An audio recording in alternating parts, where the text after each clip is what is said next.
Something is coming, and the whole world knows it. You feel it before you could ever name it.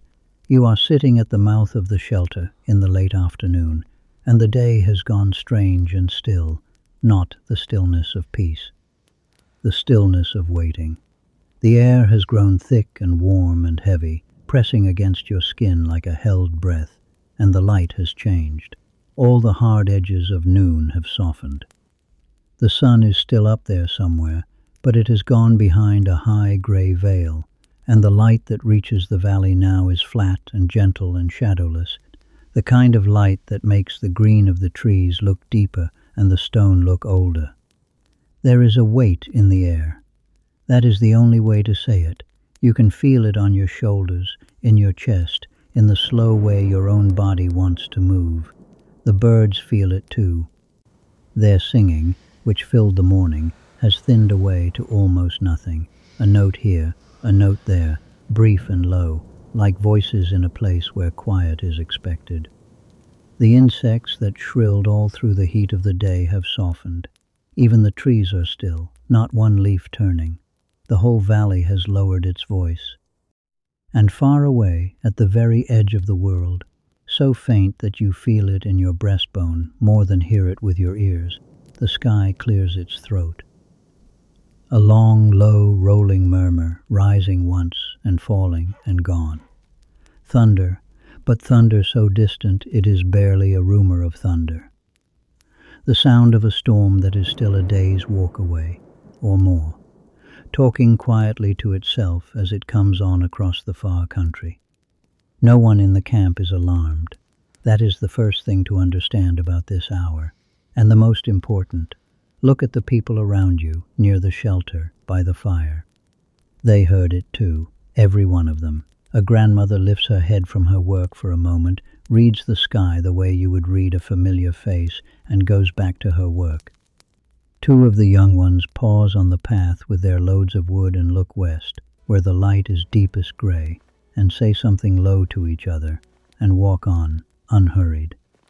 Your people have known this feeling 10,000 times. The heavy air, the flat light, the hush of the birds, the far grumble at the world's edge. They know exactly what it means, because their mothers taught them, and their mothers' mothers before that, all the way back beyond remembering. Rain is coming, long rain, the good kind, the kind that settles in. For the reading of weather is one of the oldest skills your kind has ever carried. Long before anyone could write a word or count past their fingers, people were reading the sky like this, with the whole body at once. The skin feels the air thicken and grow damp. The ears mark the hush spreading through the birds. The eyes weigh the color of the light and the height of the veil of cloud, and the deep, quiet places of the mind, the places older than words. Take all of it in and give back one simple, certain knowledge. Something is coming. Prepare and be glad. Be glad, yes, because rain, to your people, is not a misfortune, never that. Rain is the sky remembering the land. Rain is the rivers fed and the waterholes filled, the roots swelling in the dark earth, the grass that will rise sweet and green for the grazing herds, and the herds that will follow the grass. Every good thing in your world begins, somewhere back along its path, with rain. And so when the air grows heavy like this, and the far sky murmurs, what moves through the camp is not dread. It is the feeling you know from the evening before a feast, anticipation, a gathering in, the pleasant busyness of getting ready.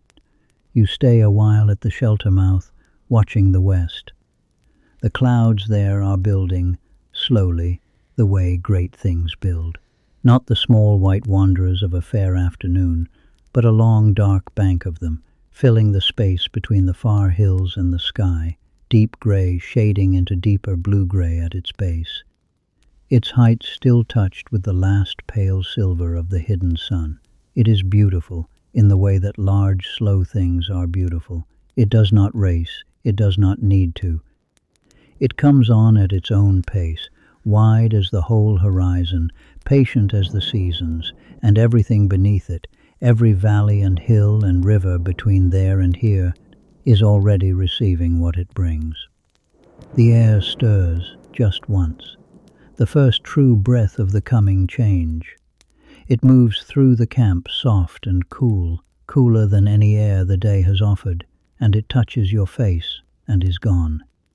The leaves of the great tree by the shelter turn over, all together, showing their pale undersides, and settle again.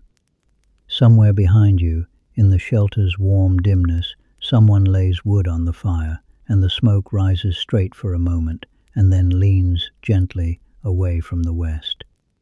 The world is turning over, slowly, comfortably, like a sleeper changing sides. And there is nothing you need to do about any of it, not yet. The preparations will come, and they will be pleasant, and they are for the next chapter of this evening. For now there is only this hour of heavy, golden grey stillness, the hush before the long rain, one of the oldest and most peaceful hours your kind has ever known. The whole valley is settling itself to receive the storm. The birds are choosing their branches. The herds far off are drifting toward the trees. And your people are here, together, provisioned and sheltered and unafraid, waiting for the sky to keep its old promise. The thunder comes again, a little nearer now, but only a little. Still far, still soft, a great, slow drum at the bottom of the world. You breathe in the heavy air, and it smells different already. Something green in it, something mineral and new, but that too belongs to the next hour. For now, only the stillness and the gathering clouds and the deep, calm certainty shared by every living thing in the valley, that rain is coming, and that rain is good. Now close your eyes for a moment, there at the shelter mouth, and breathe in, because the rain has sent its messenger ahead, and the messenger is a smell. It arrives on the next soft stir of wind, and the moment it reaches you, something deep in you lifts to meet it. It is faint at first, woven in among the familiar smells of the camp, the wood smoke, the dry grass, the warm stone. But it is unmistakable, because nothing else in all the world smells like it. A clean, dark, mineral sweetness, the smell of dust drinking, the smell of dry earth remembering water, the smell of rain that has already fallen, somewhere out there beyond the hills, on ground just like this ground, and sent its breath on ahead of it as a promise. Every human who has ever lived has known this smell, and here is the gentle wonder of it. Your nose was made for this. Long after these evenings, in an age of instruments and glass, curious people set out to understand the smell of coming rain, and what they found is one of the loveliest small secrets of the human body. The smell rises from the earth itself. Through the long dry days, the plants of the land breathe out their oils, and the oils settle into the soil and the stone, gathering there, waiting. And in the soil lie countless tiny living things, older than almost anything alive, and as they go about their quiet work in the dark of the ground, they make a substance of their own, and it is this. Above all, that gives the rain smell its deep, earthy heart. When the first rain strikes dry ground, or even when the air merely dampens ahead of a storm, the earth releases all of it at once, the gathered oils and the dark sweetness together, up into the moving air, and the wind carries it for miles ahead of the falling water. And the human nose, they discovered, is astonishing at finding it. Of all the countless smells in the world, this is one of the very finest things we can sense. The merest trace of it in the air, a few drops worth spread through a whole valley of wind, and we notice it better than almost any creature notices almost anything. Some of the people who studied it wondered aloud whether the sharks of the sea, famous for smelling the smallest trace in the water, would envy us this one gift. For our noses find the earth's rain smell in traces far, far fainter still. Why should that be? Why should your body be tuned exquisitely to this one dark, sweet note? The people who study the deep past have their gentle guess, and sitting here at the shelter mouth, you are living inside it. For your kind grew up in wide, dry lands where water was life itself. The bands that could smell rain on the wind, that could lift their faces on an afternoon like this one and know, from the air alone, that water had touched the earth beyond those hills. Those bands could follow the smell, to filling water holes, to rivers rising, to the country where the grass would rise and the animals would gather. The smell of rain was the smell of everything about to be well, and the noses that found it faithfully were the noses that lived and were passed down and passed down again, all the way down the long river of generations to you, sitting here, breathing this evening air. So when this smell reaches you and something in your chest loosens and gladdens, that gladness is not a small thing. It is an inheritance. It is 10,000 generations of relief arriving all at once, telling you in the oldest language there is, water is coming, the land will drink, all shall be well. Breathe it again, slowly. It is stronger now. The wind is finding its rhythm, soft pushes of cool air out of the west, each one carrying the smell a little richer than the last. Beneath the dark earthiness you can find other notes now, the way you find voices in a distant song, the green smell of bruised leaves, of grasses bending somewhere under the first far rain, a cleanness like the air over the river, a faint sharpness like struck stone that the old ones say is the smell of the lightning itself, washed out of the high sky and carried down the wind with everything else. Around the camp, everyone has caught it. You can see it in them, the small pause that runs through the camp like the wind through the grass, heads lifting, nostrils widening, the particular softening of faces that all good news brings. A child, too young to know what she knows, stops her playing and stands with her face into the wind, breathing in deep, deliberate breaths, tasting the air the way she would taste honey. An old man by the fire closes his eyes and smiles at nothing, at everything, at some evening 60 years gone, when this same smell came up this same valley to a boy standing where the child now stands. The smell of coming rain is the smell of memory itself. Every rain you have ever waited for is folded inside it. Every green season that followed. It smells like the past and the future at once, like promise and fulfillment in a single breath, and no human heart has ever been able to breathe it in and remain entirely heavy. The clouds have crossed the far hills now. The valley's light is going a soft, deep gray, and beneath the smell of the coming water you can hear, when the wind pauses, that the thunder has found its voice, still gentle, still distant but nearer, rolling its slow barrels across the floor of the sky. Let the smell wash through you one more time, and let it do what it has always done. Let it loosen the shoulders, let it slow the breath. Let it say to the deep old places in you, in their own tongue, that the sky is keeping its promise, that the earth is about to be given everything it needs, and so are you. The messenger has delivered its message. And behind it, filling the west from end to end, unhurried and immense and gentle, the rain itself is coming up the valley to make it true. The animals knew before you did. They always know. Look out from the shelter mouth now, in the deepening grey, and read the valley the way your people have always read it, by its creatures. Everything that moves out there is telling you the same thing the sky is telling you, each in its own language, and the reading of those languages is as old as your kind.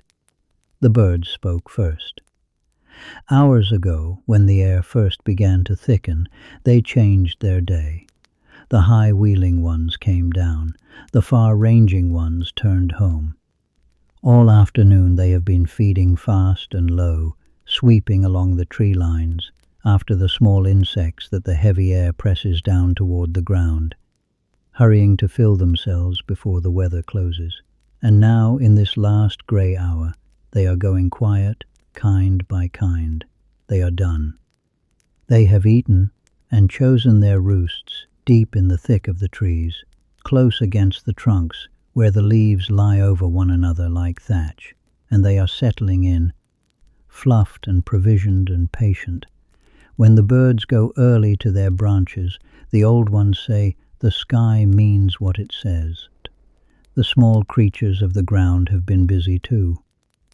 The ants closed the doors of their cities while the sun was still up, sealing the last gates with grains of earth, and their long roads, which this morning ran with traffic like rivers, lie empty now. The bees went home early and did not come out again. In the grass, the crickets have fallen silent one by one, folding themselves away under leaf and stone, and their silence is part of the great hush that lies over everything. The hush you have been feeling all afternoon without knowing all its parts. And the herds look far out across the open ground toward the river, where the grazing animals have spent their day. They are moving now, slowly, in that unhurried, purposeful way of animals who have made a decision together.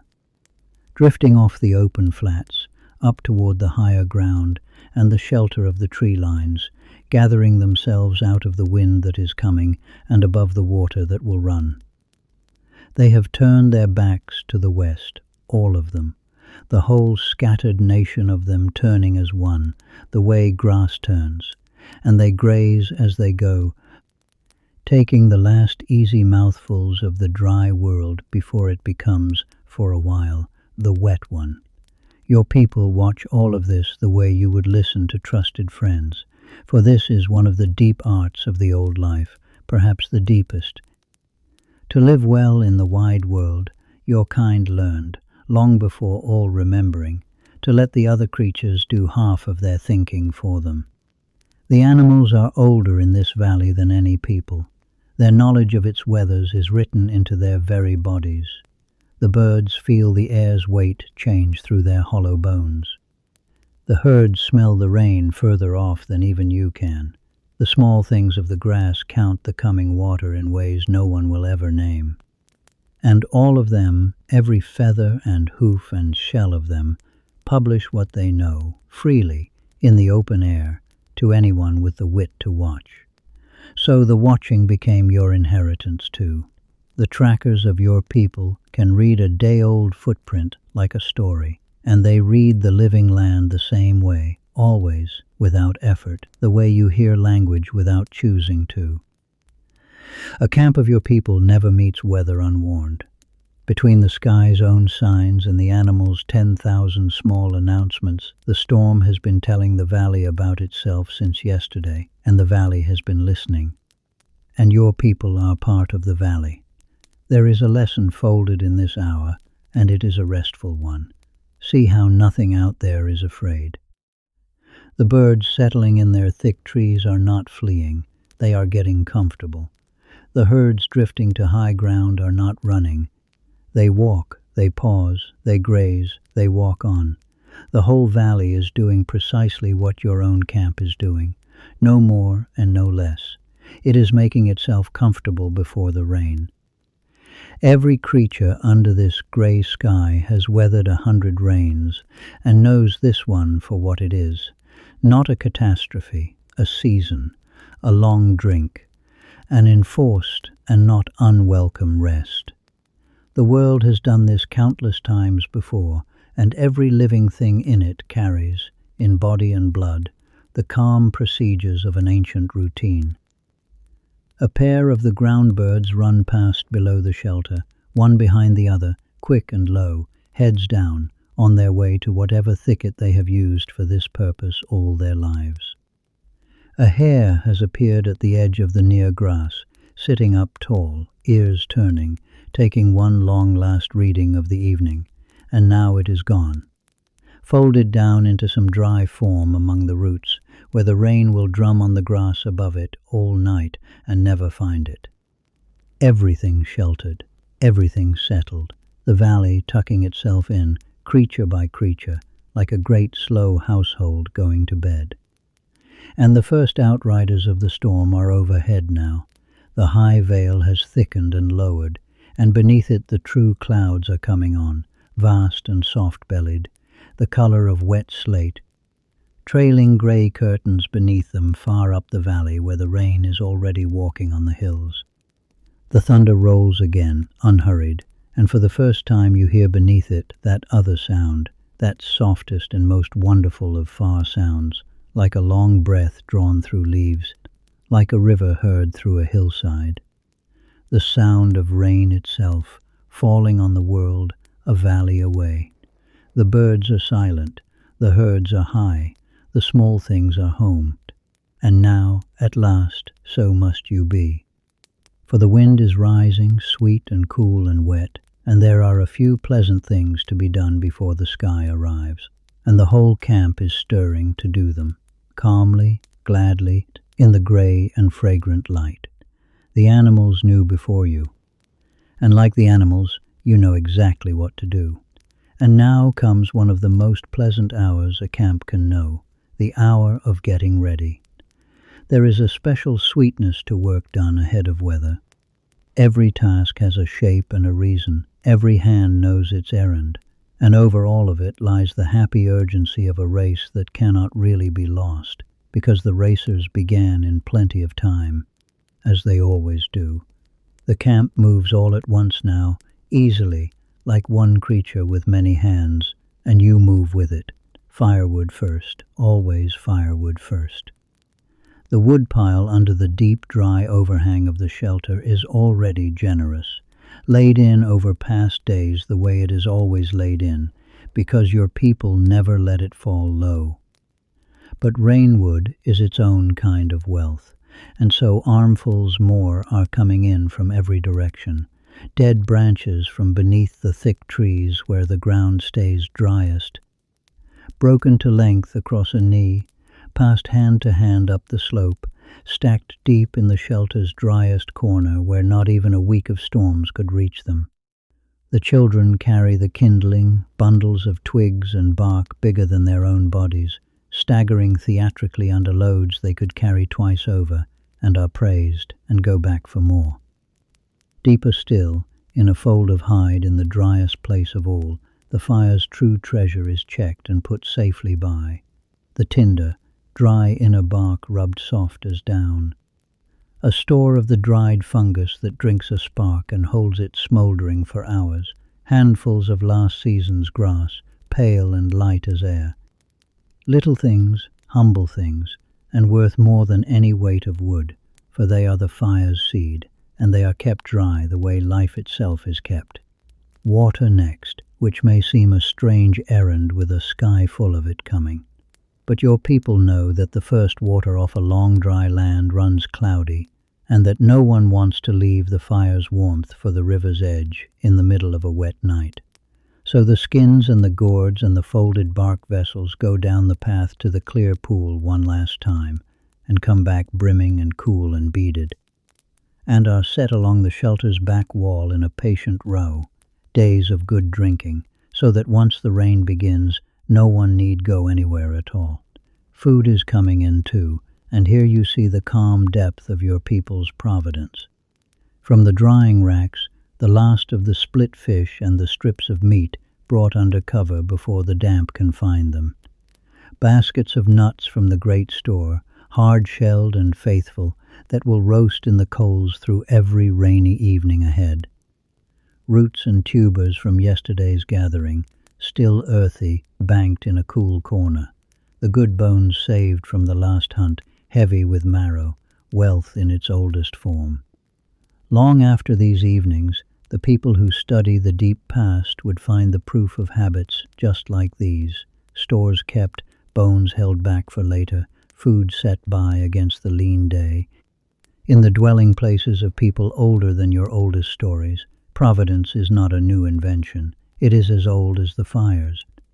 And the roof, all around the camp, the shelters are being visited by knowing hands and eyes.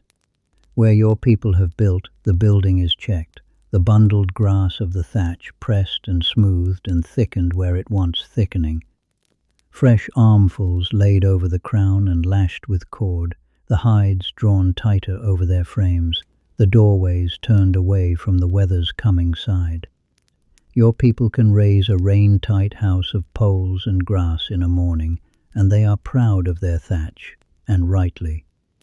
Among camps like yours, the old ones say, good thatching grass is the most precious part of any home, the one part worth carrying when a camp moves on.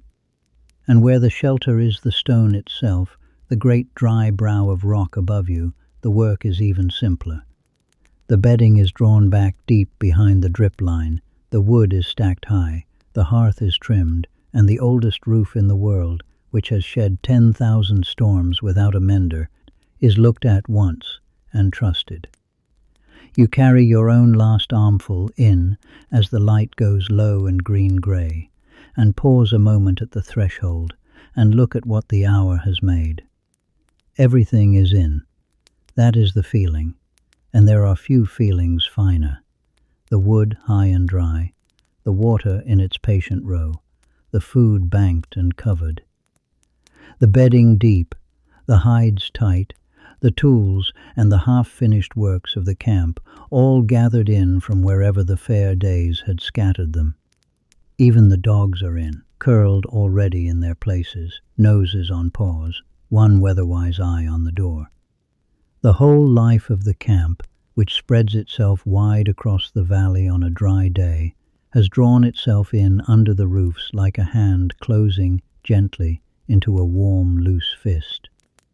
Outside, the wind is arriving in earnest now, sweeping up the valley in long, cool breaths, and the trees have begun their answering, that great soft rushing sigh, rising and falling, which is the land's own way of saying what everyone already knows.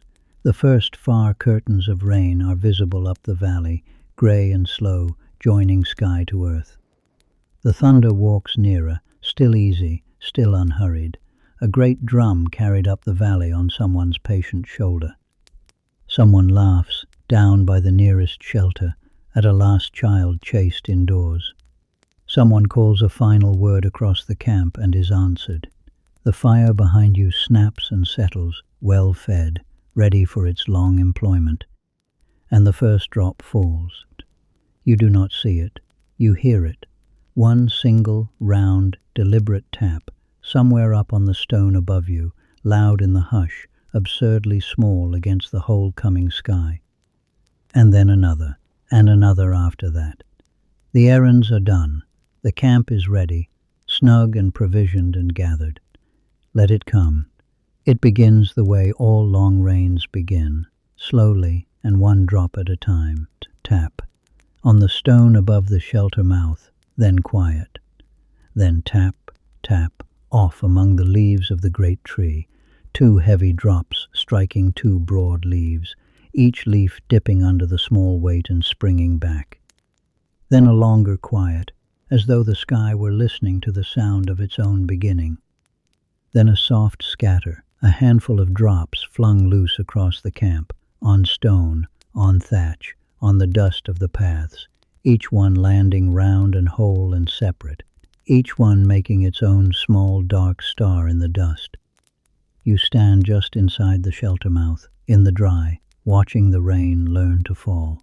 The first drops of a great rain are always the largest, the old ones say, and you can see that it is true.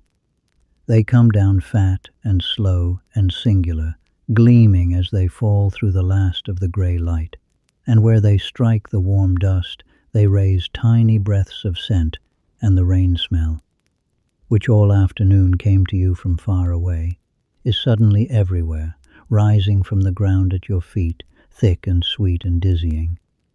The earth right here, this earth, is drinking now and breathing out its gladness, and you stand in the middle of the breath. The scatter thickens. The taps are joining one another now, finding a rhythm, losing it, finding a better one. On the broad leaves it is a soft, irregular patter. On the stone above, a harder, brighter ticking. On the thatch of the nearest built shelter, it is different again, a deep, soft thudding, each drop swallowed whole by the grass. The rain is trying all its instruments, one by one, tuning them, and beneath the separate sounds there is rising now a further sound, wide and gentle and continuous, The sound of rain falling not here or there, but everywhere, on the whole valley at once, on 10,000 trees and a million leaves, a sound like the world softly applauding. And then the sky settles to its work, and the rain comes on in earnest. It arrives up the valley the way you saw it arrive on the far hills, as a slow grey curtain, and you watch it come. It walks across the river, and the bright surface of the water goes soft and pewter dark under 100,000 small crowns. It walks across the open grass, and the grass bows and shivers and darkens, drinking as it bends. It climbs the near slope. You can hear it climbing, the great soft hiss of it growing nearer and louder and rounder, and then it arrives over the camp itself, over the stone brow and the thatched roofs and the great tree, and the last dry patch of dust at the shelter mouth goes dark all at once, and the sound closes over the world like water closing over a smooth stone. Steady rain, set-in rain, the rain that has come to stay. You take one step back from the threshold, one easy step deeper into the dry, and the change is complete. Out there, the silver-grey wash, the bowing trees, the paths already beginning to gleam. In here, the gold. The fire has come into its own at the very moment the rain began, as it always seems to, its light suddenly warmer and rounder against the grey day, its crackle suddenly clearer, the smell of its smoke suddenly sweeter against the wet green smell rolling in from outside. A single stray drop, wandering in on a curl of wind, finds a hot stone at the hearth's edge and vanishes with a tiny bright hiss, and the fire mutters comfortably over it, unbothered, a great beast flicking away a fly. All around you, your people are settling into the new world of the rain. They came in from the last of the errands, laughing and shaking the wet from their hair, and now they are finding their places, the places that everyone somehow already has, close around the fire. Backs to the deep, dry wall, the children folded in among the elders, the dogs completing their circles and sinking down with sighs.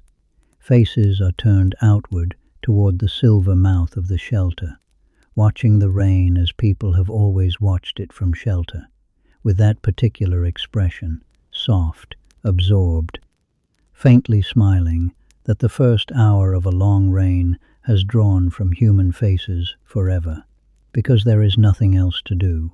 That is the secret gift of it, the gift your body is already unwrapping. The rain has closed the valley. The paths are wet, the hunting is off, the gathering is done, the wood is in, the water is stored, the roof is sound. Every reason to be anywhere else has been gently washed away, and what remains is only this: warmth and company and food in store, and a dry bed waiting, and days of enforced and honorable rest, paid for in advance by all the good work of the fair weather. Your shoulders come down from wherever shoulders live on busy days. Your breath goes long. Beside you, someone puts a stick on the fire and says, "To no one, to everyone," the thing that someone always says at this exact moment, in every camp, in every age. Well, it's here, and it is. The rain is here, all of it, the whole grey singing sweetness of it, drumming on the stone and the thatch and the million leaves, hissing on the river, drenching the glad and drinking earth. And it will not stop tonight, and it will not stop tomorrow, and no one under this good roof would wish it to. The first drops have become the flood, and the flood has become the sound of the world. Settle in now, settle all the way in. The long rain has begun. Now let us speak of the roof itself, because the roof you are dry beneath is one of the oldest friends your kind has ever had. Feel where you are. At your back and above your head, arching out over the whole warm world of the camp, stands the great stone brow of the shelter, a single vast overhang of living rock, leaning out from the hillside like a wave that decided, long before there were eyes to see it, to pause forever at the moment of breaking. Beneath it lies everything, the hearth, the beds, the stores, the people, held in a pocket of dry air as deep as a great room and as old as the hill. The rain hammers and streams on the stone above, hunting across it in gusts, pouring from its lip in silver ropes, and not one drop, not one, reaches the warm floor where you sit. This is the rock shelter, and your kind has been coming in out of the rain beneath such stone for longer than there has been a human word for home. Long after these rains, the people who study the deep past would find them everywhere, the great stone brows of the old world, and everyone they looked beneath told the same story. People and more people, layer beneath layer, fire beneath fire, age beneath age. In the south of the far warm country, a shelter above a green river held beds and hearths going down through the floor for 70,000 years. In the cold north country, beneath a brow of golden stone, the old cousins, the strong ones, kept house so faithfully and so long that their floors held hundreds of hearths, stacked down through spans of time that swallow the imagination. By a warm sea, in caves at the foot of white cliffs, the middens of 10,000 shellfish suppers rose in mounds beside hearths 100,000 years cold. Wherever the stone leaned out and made a dry place, the people came and stayed and returned, generation upon generation, until the very ground beneath such roofs became a kind of book, written in ash and bone and patient centuries, whose every page says the same thing. We were here, we were dry, we were home. And they learned the stone's one law, the law your own camp keeps tonight without a thought, the law of the drip line. Watch the shelter mouth, and you will see it drawn before your eyes. The rain that lands on the great brow above must go somewhere, and it goes to the lip, and from the lip it falls all along the shelter's edge in that shining, chattering, endlessly renewed curtain of drops and ropes and beaded strings, and where it falls it strikes. A long dark seam of wet, hammered ground running the whole width of the shelter mouth like a threshold drawn by the sky. Outside that line, the storm, inside it, the dry. The old ones never had to teach the children where to lay a bed or set a fire, or almost never. The stone teaches it. One night of watching where the water falls, and the lesson is learned for life.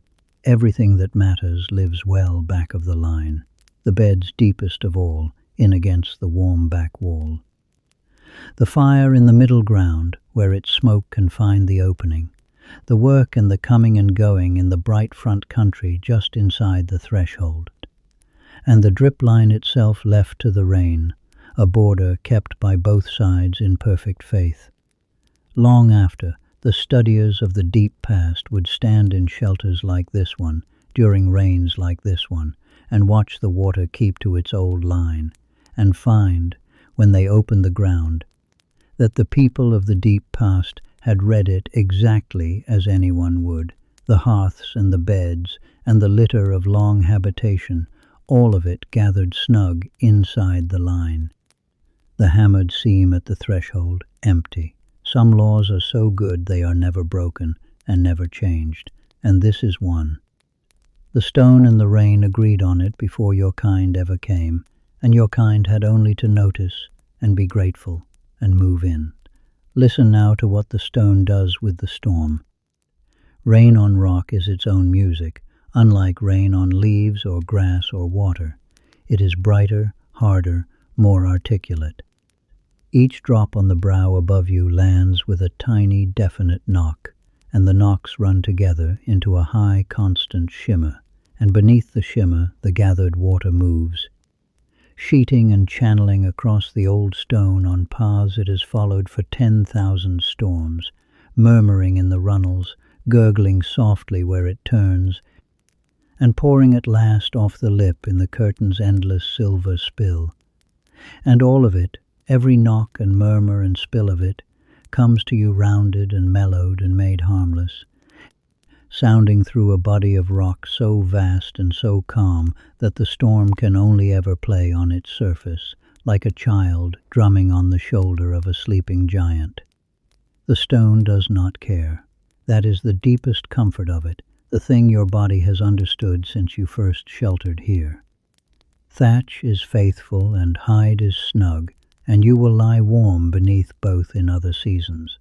But the stone is beyond faithfulness. It sheltered the people before your people. It will shed this rain and the next, and every rain after, without effort, without attention, without end. Its dryness is not maintained. It simply is, the way the hill is, the way the valley is. To sit beneath it in a storm is to be held by something older than weather itself. The curtain at the shelter mouth thickens and thins with the gusts, silver, then gray, then silver again. Beyond it, the drowned green world sways and streams. Within it, the fire holds its gold, and the smoke slides up the stone and away, and your people talk low and easy under the great brow, dry as the deep hill, dry as the old bones of the earth. Settle back against the warm rock, and feel it take your weight the way it has taken every weight. The rain owns the valley tonight. But the stone owns the rain. But not all of your kind slept under stone. And so, while the rain settles into its long night rhythm, let your thoughts wander down from the shelter across the streaming dark to the other roofs of the old world. The roofs that people made. There, in the lee of the slope below, stand the built shelters of the camp, the round houses of poles and grass, their doorways turned from the weather, their thatched crowns shedding the rain in the wet dark. There is one glowing faintly from within, firelight seeping soft through the seams of the door-hide, a dome of grass with a heart of gold, and inside it a family is lying warm tonight, listening to the same rain you are listening to through a different instrument. For rain on thatch is another music entirely, not the bright mineral shimmer of rain on stone, but something deeper and softer and closer. Each drop lands on the laid grass with a small plush thud and is swallowed. The thatch does not ring or chatter. It absorbs, it muffles, it gentles. Lying beneath it, the family hears the storm as a low, continuous velvet drumming wrapped around them on every side, close as a heartbeat heard through a mother's body. And every gust that sweeps the roof is a soft rushing hand passed over the dome, and not one drop comes through. Not one drop, because the roof is a made thing, and made well, and the making is one of the old arts. Watch, in your mind's eye, how such a house is raised, for it is worth the watching.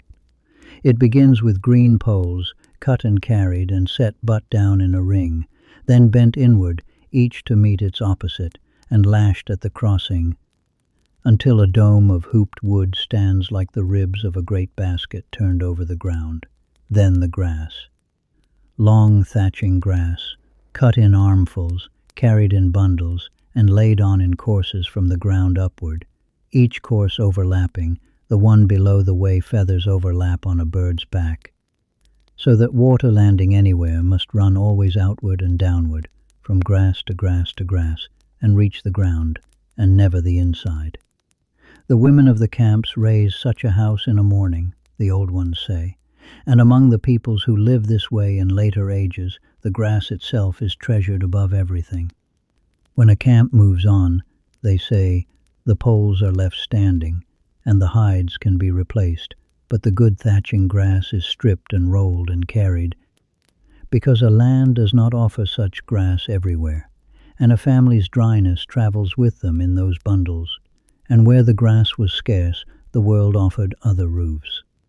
In the deep forests, the peoples of the green shade bend their saplings the same way and shingle the domes, not with grass but with broad living leaves, laid glossy side up, lapped like scales.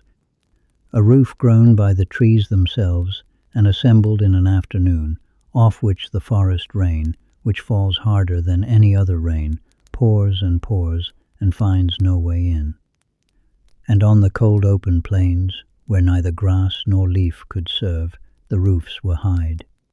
Great frames, sometimes of wood, sometimes on the treeless steps, of the bones of the giants themselves, raised into domes and long tents and covered with the sewn skins of the herds, oiled and smoked and weathered until they turned water like a duck's back, while inside the fires burned and the families lay in fur, dry in the middle of winters we can barely imagine.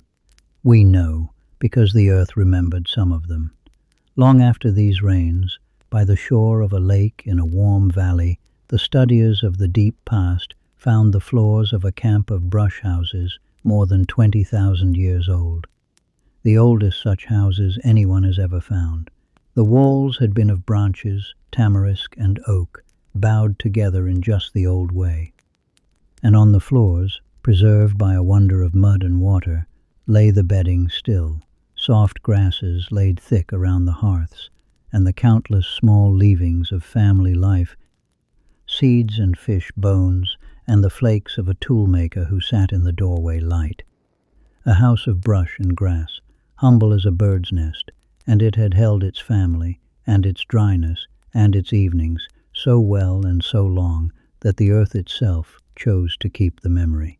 And in other places the studiers found older, fainter shadows and argued gently over them, as careful people should. On an ancient beach by a warm blue sea, some who dug there believed they had found the traces of huts older than your kind itself, rings of stones that once braced walls of branches, hearths sheltered from the wind, the very first made roofs in all that country. Others looked at the same stones and were not so sure, and thought perhaps the sea and the sliding sand had played tricks, arranging things to look like memory. The deep past keeps its counsel, and the truth of that old beach sleeps with it. But whether or not those particular stones held walls, this much is certain, for the later ages prove it beyond doubting. Sooner or later, wherever the stone offered no brow to shelter under, your kind looked at the falling rain, and looked at the standing world, and made the third thing. A roof where no roof was, a dry place carried in the mind, buildable anywhere, out of whatever the land would lend. That may be, when you turn it over gently, one of the great quiet hinges of the whole human story. The creature that could make its own dryness could follow the herds anywhere, could cross the grasslands and the forests and the frozen plains, could carry home on its back in a bundle of grass.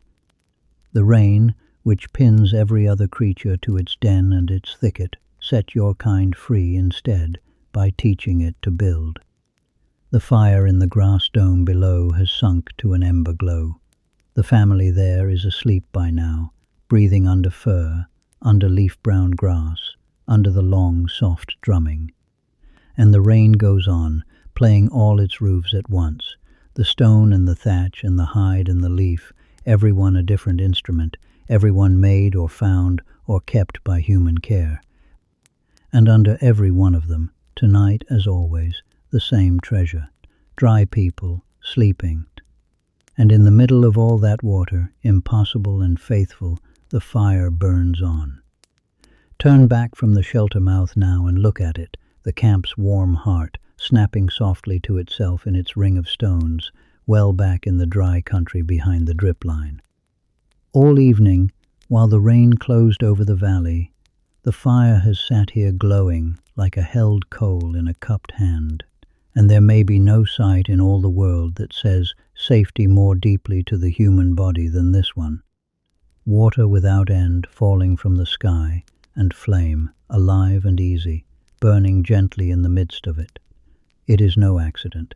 It is an art, and tonight you can watch the art being practiced.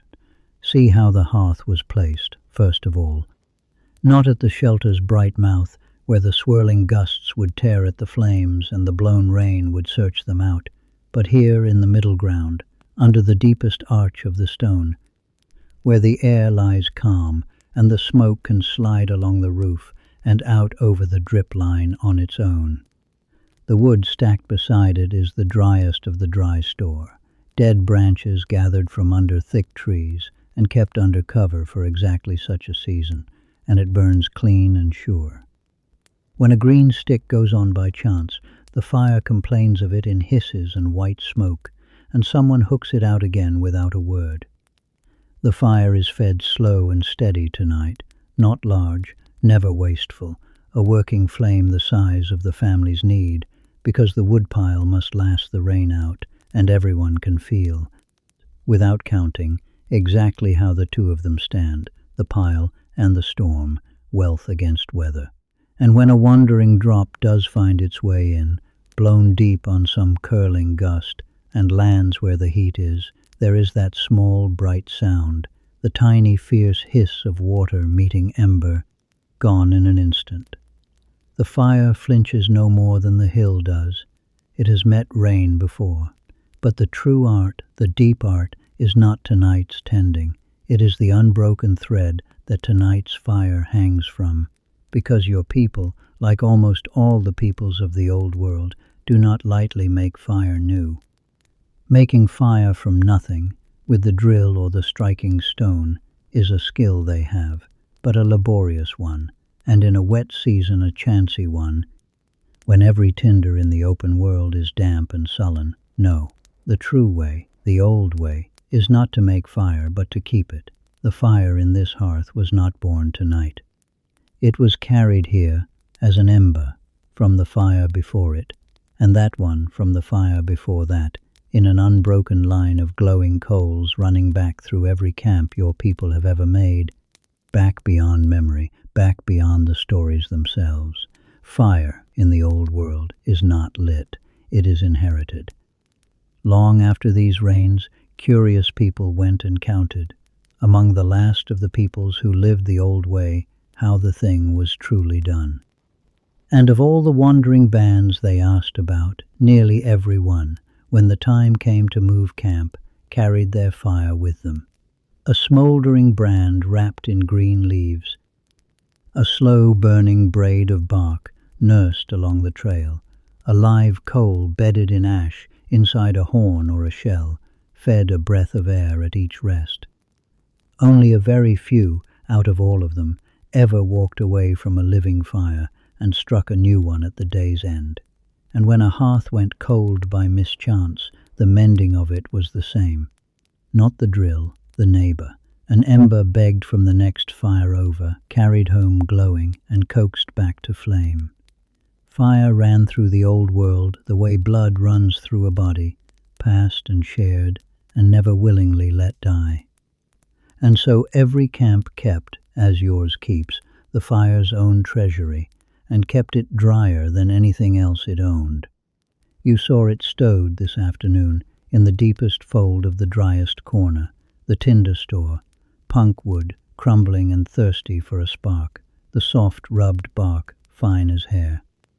And the greatest treasure of all, the dry bracket fungus cut from dead trees and cured in the sun, a humble grey-brown slab that holds a coal smouldering, patient as a sleeping heart, for half a day together.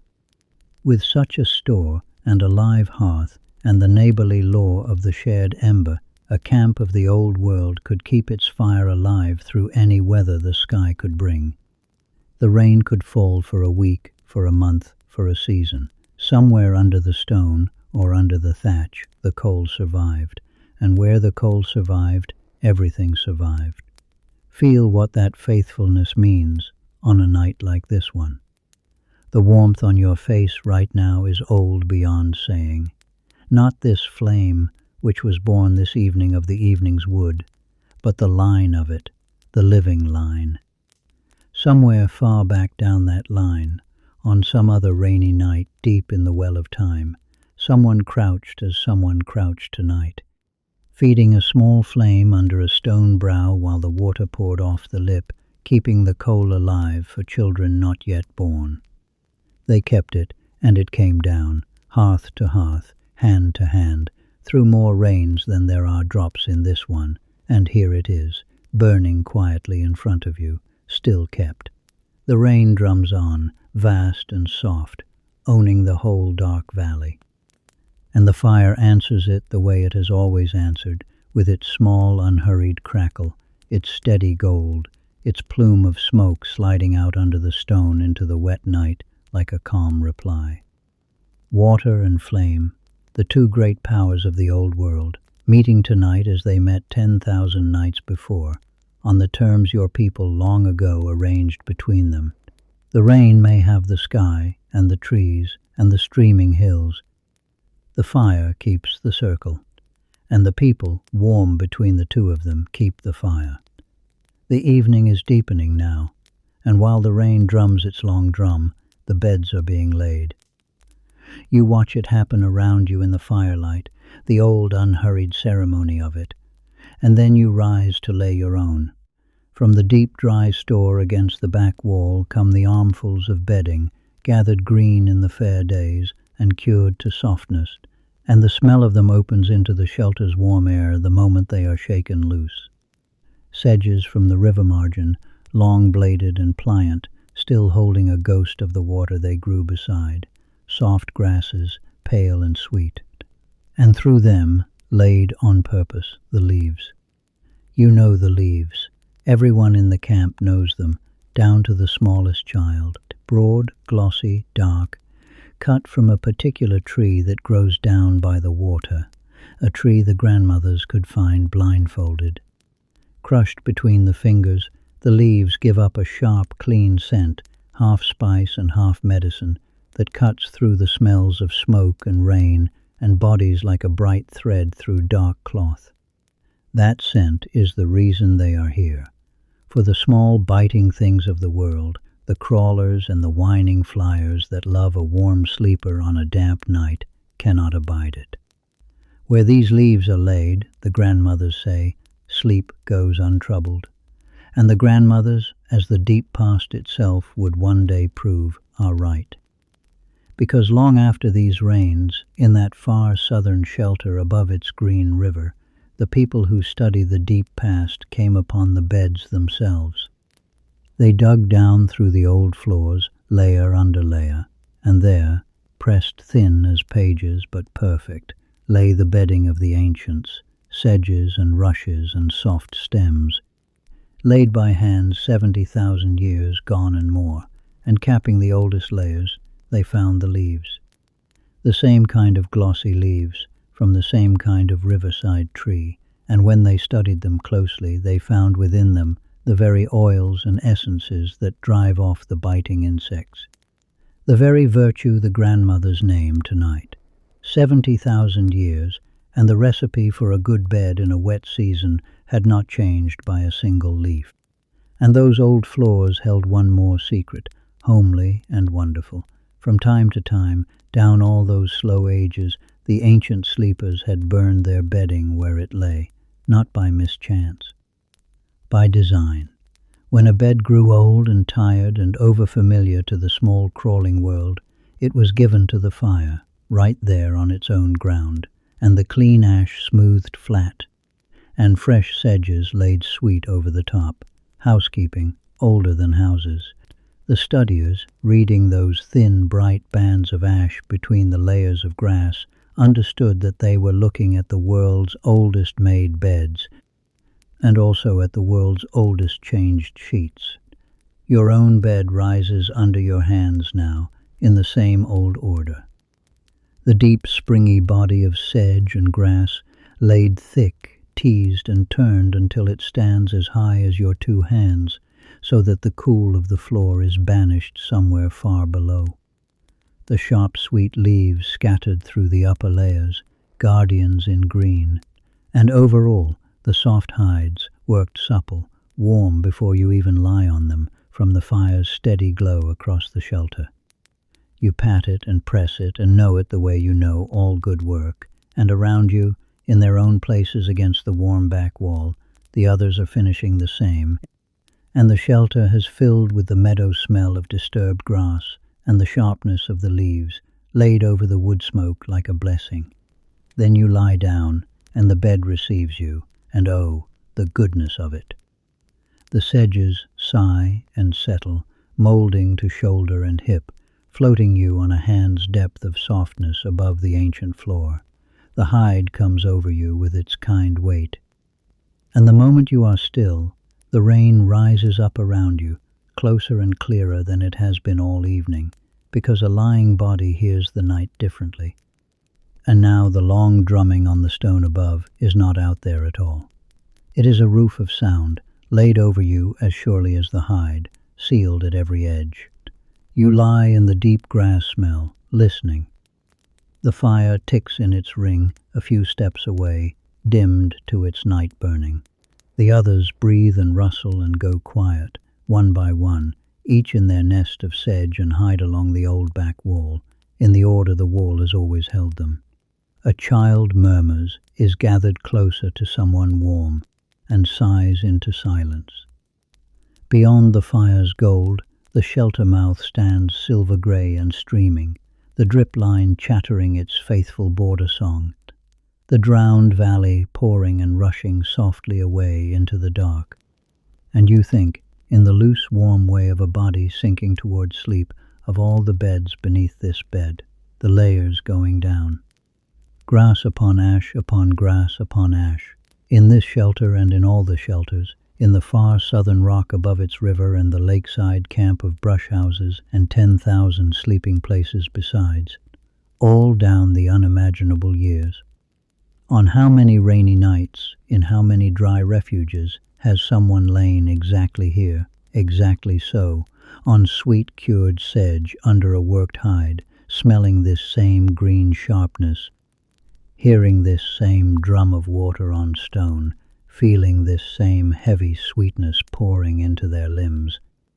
The line of sleepers runs down from tonight into the deep past, further than any story reaches, and every one of them was tired as you are tired, and warm as you are warm, and every one of them was kept. The bed holds you, the leaves keep their small fierce watch, the rain drums on the ancient roof. And somewhere between one long breath and the next, the day lets go of you entirely, and you drift, cradled in grass 70,000 years deep, toward the first great sleep of the storm. But before sleep takes you all the way down, stay a while at the surface, and feel the shape of the sheltered camp around you. Because the rain has done something to your people tonight, something gentle and old, and it is worth feeling while it happens. It has gathered them. On a fair evening, the camp spreads. Some sit late at the fire, some wander to the lookout stone, some visit the next hearth over. The children run the paths between the shelters until full dark. The camp on a dry night is a loose and easy thing, a handful of warmth scattered comfortably across its ground. But tonight the rain has drawn a line around the world, and the line is the drip line, and everyone your heart keeps count of is inside it. The whole living wealth of your people, gathered under one stone roof, within one firelight, inside one wall of falling water. When you lift your head, you can see everyone, everyone. There is a completeness to it that a dry night never quite gives, and your body has been drinking that completeness all evening without telling you. And within the gathered whole, look how the old order holds, the order no one commands and everyone keeps. The shelter has its countries, and tonight you can see them all at once, laid out in the firelight like a map of how to live. Deepest in, against the warm back wall where the stone gives back the day's heat, the country of sleep, the row of grass beds where you lie now, where the smallest and the oldest are bedded deepest of all, in the very heart of the dry. Before it, in the middle ground, the country of the fire, the hearth in its ring of stones with the wood stacked by, and around it the sitting places, the talking places, the eating places worn smooth by use. Nearer the mouth, in the bright front country where the daylight reaches on better days, the working ground where the toolmaker's flakes lie scattered and the hides are pegged for scraping, and where, tonight, the day's gear stands stowed and orderly. And beyond all of it, at the streaming threshold, the border itself, and past the border, the night and the water and the wild, kept perfectly, effortlessly out. Long after these rains, The people who study the deep past would lift the floors of shelters like this one and find that map drawn in the earth itself and marvel at how old it is. Under one great golden brow of stone in the North Country, kept by the old cousins, the strong ones, age after age, they found it whole. The little hearths of the sleeping country ranged along the back wall where the beds had been. The great working hearths of the middle ground, ringed with the stone flakes and split bones of daily life. The rubbish of the household flung always to the same far margin, beyond the living space, in the oldest of all agreements about what belongs where. A home, in every sense their own age would recognize, ordered and reordered in the same wise pattern for 50,000 years. The shape of your camp tonight is not a habit. It is an inheritance, older than your kind's oldest name for itself, and tonight, with everyone gathered, you are lying in the middle of the map. Listen to what the gathered circle sounds like. The voices have found their rain night register, low and woven and unhurried. No one calls across the shelter tonight. Words travel hand to hand instead, passed along the row of beds, around the fire's ring, soft remark and soft reply, laughter kept small and warm like everything else kept tonight. Someone is mending something by the fire, and you can hear the small taps and pauses of the work. Someone else is braiding cord, and the faint dry whisper of the fibers keeps its own time. The children who fought sleep as children always fight it have lost, all of them now, and their breathing threads the undersound, deep and even. And beneath every voice and every breath, around it all, over it all, the rain, the great soft endless wall of the rain, holding the circle in the way the setting holds the stone. There is an old feeling that comes to people gathered so, and you feel it now, lying in the warm middle of it. It has no name in any tongue, though every tongue has tried. It is the feeling of the full count, of knowing, without counting, that every face the firelight should find, it finds. That the storm outside may do as it pleases, may pour and stream and thunder the whole night long, and it will change nothing in here, take nothing from here, because everything is already in, and the wall of water holds nothing out that was ever coming, and holds everything in that matters. The fire is banked to its night glow now, and the last low voices are settling toward silence, one by one laying themselves down like the voices of birds at dusk. Someone draws one more hide over a sleeping elder, someone banks one more stone against the fire's ring. The circle performs its last small kindnesses to itself and grows still. And you lie in the very heart of it, in the country of sleep, inside the country of the fire, inside the old wise map, inside the wall of rain, held in circle within circle within circle, like the innermost ring of a great tree. Everyone is here, everyone is dry, everyone is breathing slow. The circle is closed, and you are inside it.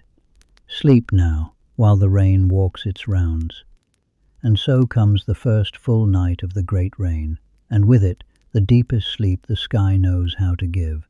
You are under now, or nearly, drifting in that warm, shallow water at sleep's edge where the world is still faintly present, and what is present, filling everything, vast and soft and single, is the sound.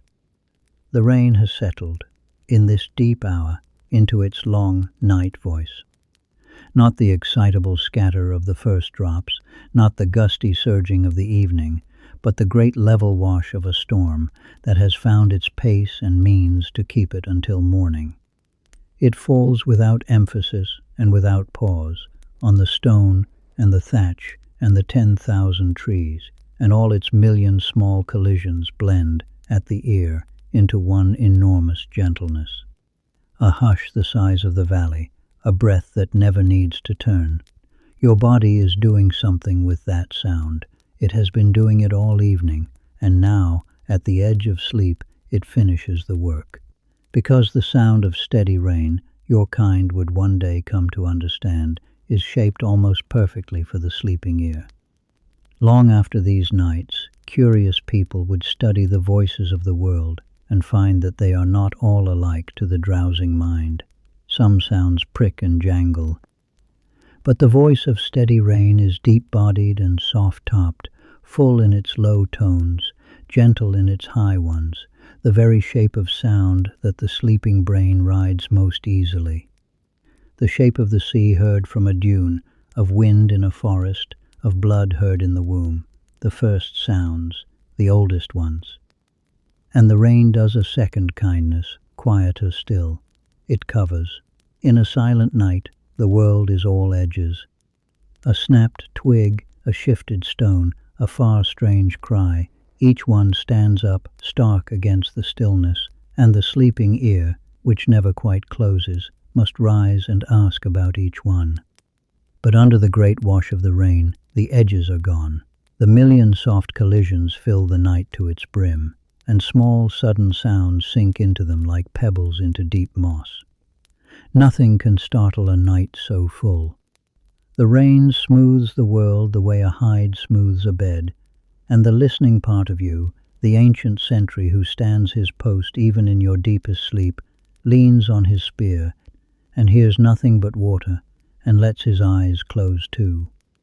But deepest of all, beneath the softness and the covering, the rain speaks to something older still.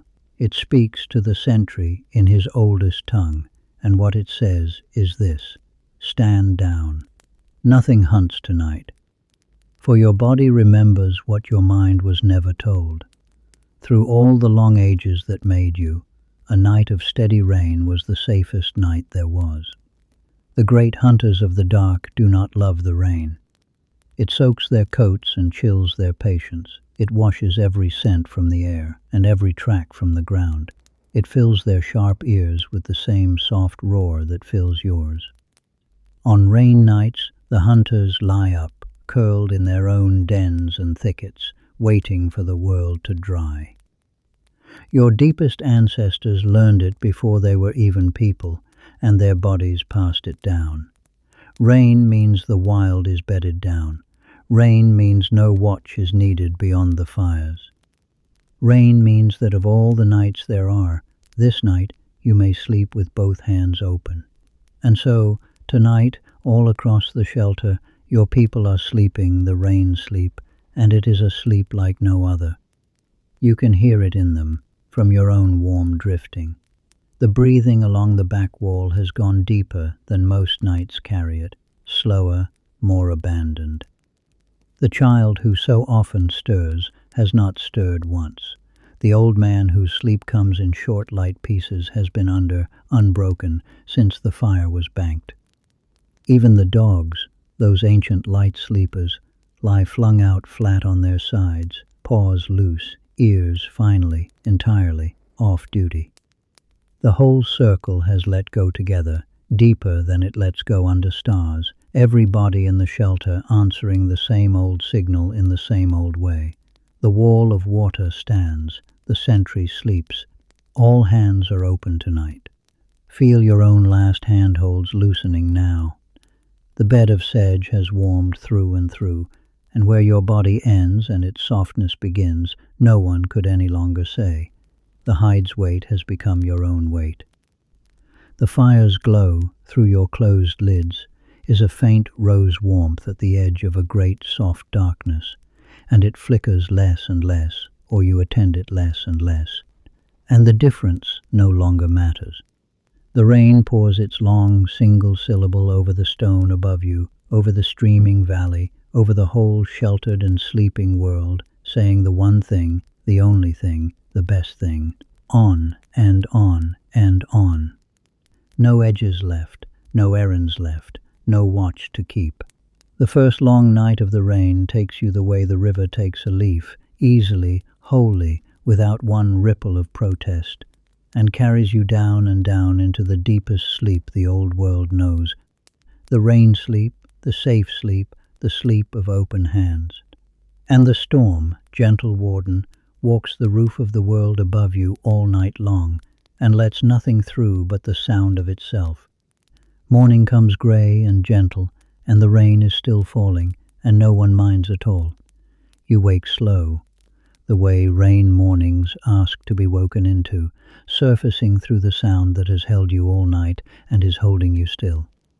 The shelter is full of soft grey light and the smell of wet world and wood smoke. The fire is already up, rebuilt from its banked coals by the earliest riser, and around it the camp is stretching and stirring and settling into the particular sweetness of a day with nowhere to go. The valley beyond the drip line is a streaming green blur. The paths are rivers. The hunting is off. The gathering is off. The horizon has been washed away. And so begins the second great gift of the long rain, after the deep sleep it gave you. The gift of the waiting work. For rain days are makers' days. It has always been so. All the small patient crafts that a fair weather life pushes to the edges of busy days now come into their own, and the shelter, by mid-morning, has become a workshop, warm and murmurous and content. And of all the waiting work, none is older or more quietly mighty than the work you settle to now, cross-legged on your bedding with a lapful of gathered fibre, the making of string. Watch your own hands do it, for they know the way. From the soaked and beaten strands of inner bark, kept from the fair days for exactly this, you draw out a thin, even bundle and roll it hard along your thigh so that it twists tight upon itself. And then you lay a second twisted bundle against the first and let them wind together, turning against each other's turning. Each strand's urge to unwind gripped and held by its neighbors, so that the two become one thing, stronger than both, that cannot come undone. Feed in new fibre as the ends run thin. Roll, lay, wind. Roll, lay, wind. The cord grows down from your hands in slow finger lengths, thin and grey and even coiling in your lap, and the work makes its own small rhythm inside the rain's great one. And your breathing settles to match it, and an hour goes by like a drifting cloud. It looks like almost nothing. This work, a person rolling grass on a leg, and it changed the world as much as fire did. Because nearly everything your people own is held together by this. Look around the shelter and count the cord. The lashings that bind every tool to every haft, the spear to its point, the axe to its handle. The nets that take the fish, knot upon patient knot, 1,000 arm lengths of this same thigh-rolled string. The snares, the carrying bags that bring the roots and nuts home, looped and woven of it.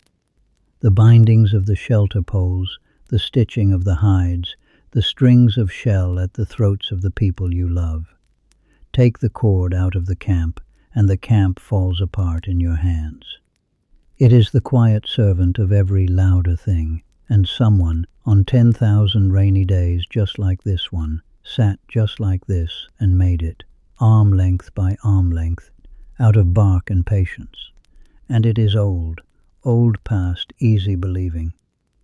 Long after these rains, in a shelter, in a river gorge in the old North Country, the people who study the deep past found a scrap of it, a few finger-widths of twisted plant cord, pressed to the underside of a stone flake and kept by some kindness of the earth for 50,000 years. And when they looked close, they saw the whole art in it. 3 bundles of inner bark, each twisted one way, wound together the other way, exactly as your hands are winding now. And the hands that made it were not even the hands of your people.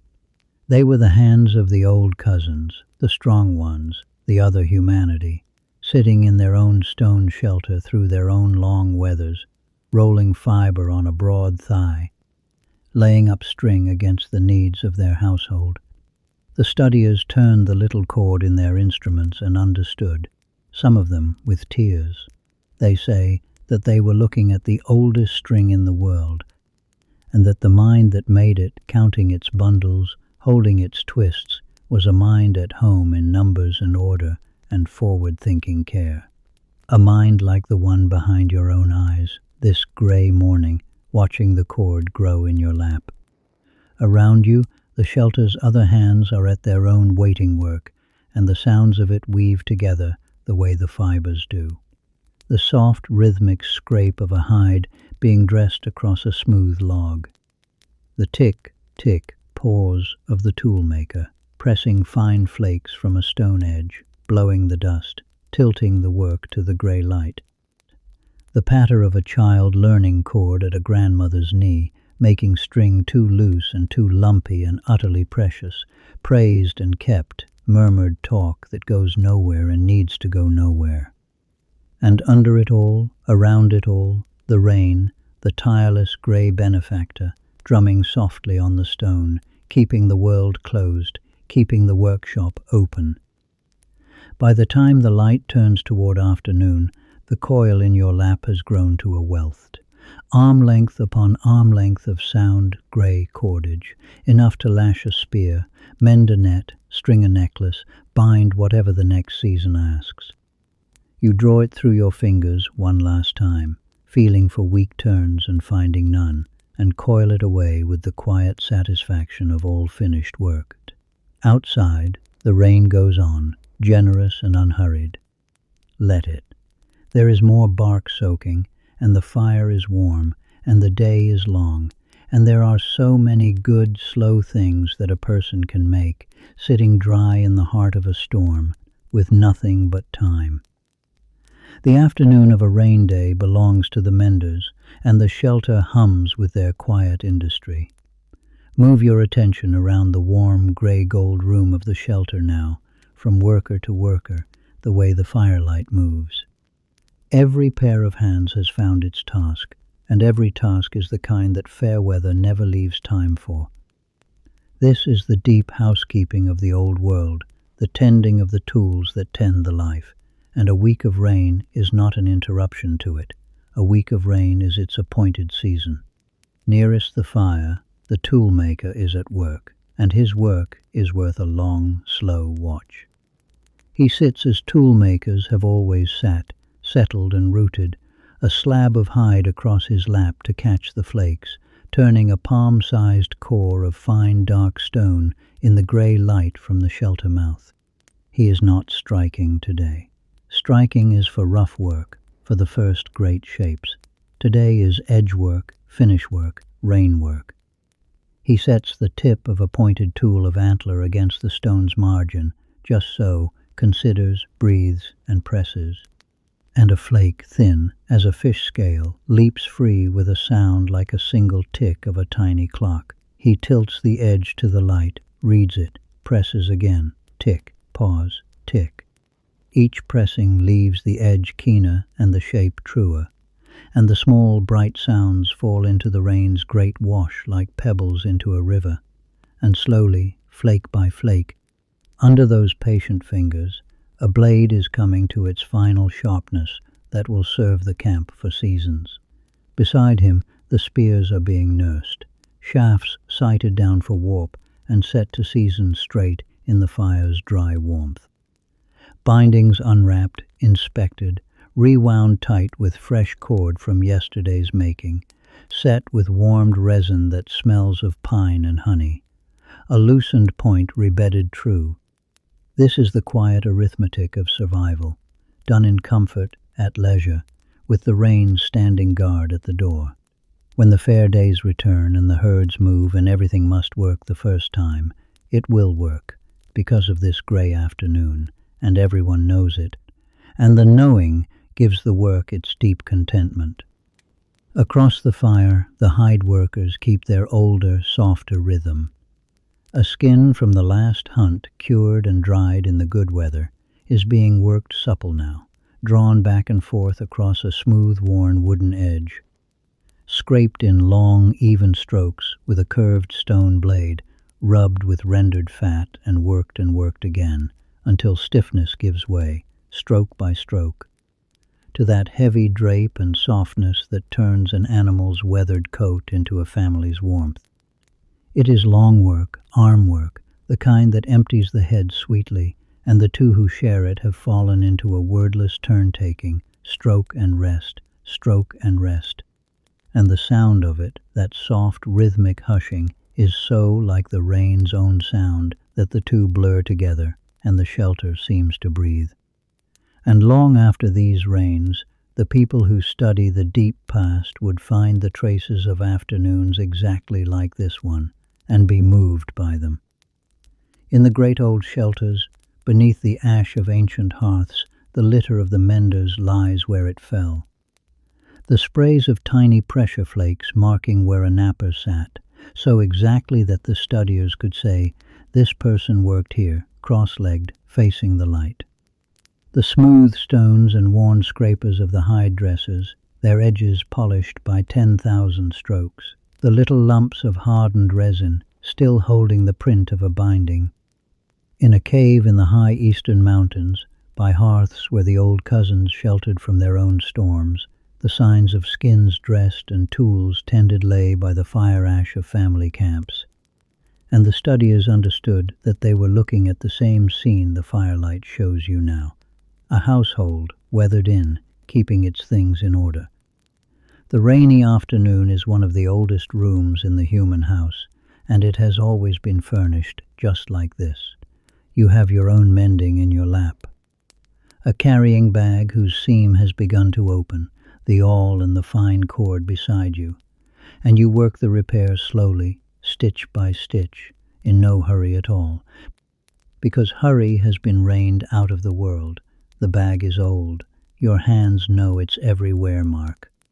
Someone made it, and someone before that made the one it was patterned on, and as you draw each stitch snug, you are quietly joining that line of makers, adding your afternoon to theirs. The light in the shelter mouth is going amber now behind the silver rain. The tool maker holds his finished blade up one last time, turns it, is satisfied, and wraps it away in soft hide like the treasure it is. The dress skin is folded, supple as sleep itself, and laid with the bedding, where someone will bless the menders without knowing it on the next cold night.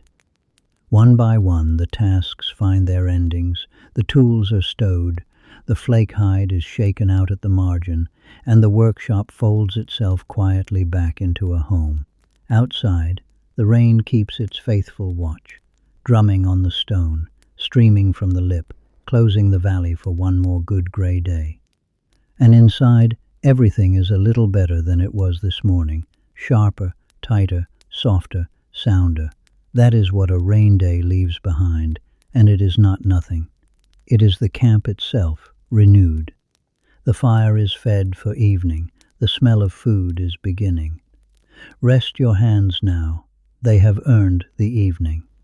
The rain will hold the world, and the world will hold. And now the evening meal of a rained-in camp, which is a feast of a special kind, a feast of foresight. Nothing on tonight's fire was caught today.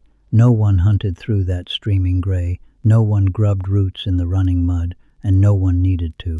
Everything that is warming now in the fire's ring, filling the shelter with its slowly deepening goodness, came out of the stores. The wealth laid quietly by in the fair days against exactly this hour. To eat well on the fourth night of a week of rain, without one wet footprint beyond the drip line, is one of the deep satisfactions of the old life, and the whole camp is savoring it before a single bite is taken.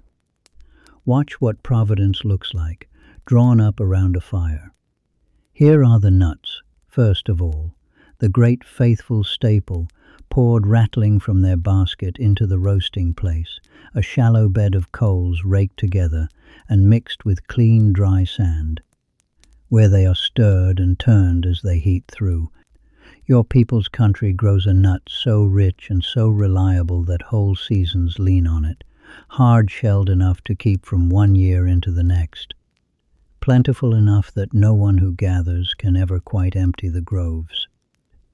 Long after these rains, a patient listener would live among a desert people who still kept the old ways, and would count and weigh and marvel at their nut, richer than meat in its oils, dense with strength, carpeting the ground in such plenty that when he asked a man of that people why they did not trouble themselves to plant crops as other nations did, the man laughed at him gently and gave the answer that has echoed ever since. Why should we plant when there are so many nuts in the world? The nuts hiss and tick among the coals, and the first ones are raked out and cracked between hammerstone and anvilstone with sharp, exact raps. And the kernels, hot and sweet and oily, are passed as they come, eldest first, children close behind, the crackers working steadily, everyone's fingers glossy, and the taste is the taste of the fair season itself, stored sunlight given back on a streaming night.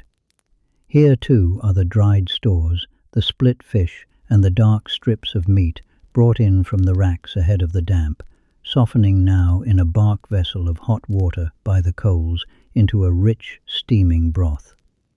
And the roots, banked in their cool corners since the last dry day, nestled whole into the ashes to roast slow, their skins charring fragrant while their hearts go soft and flowery.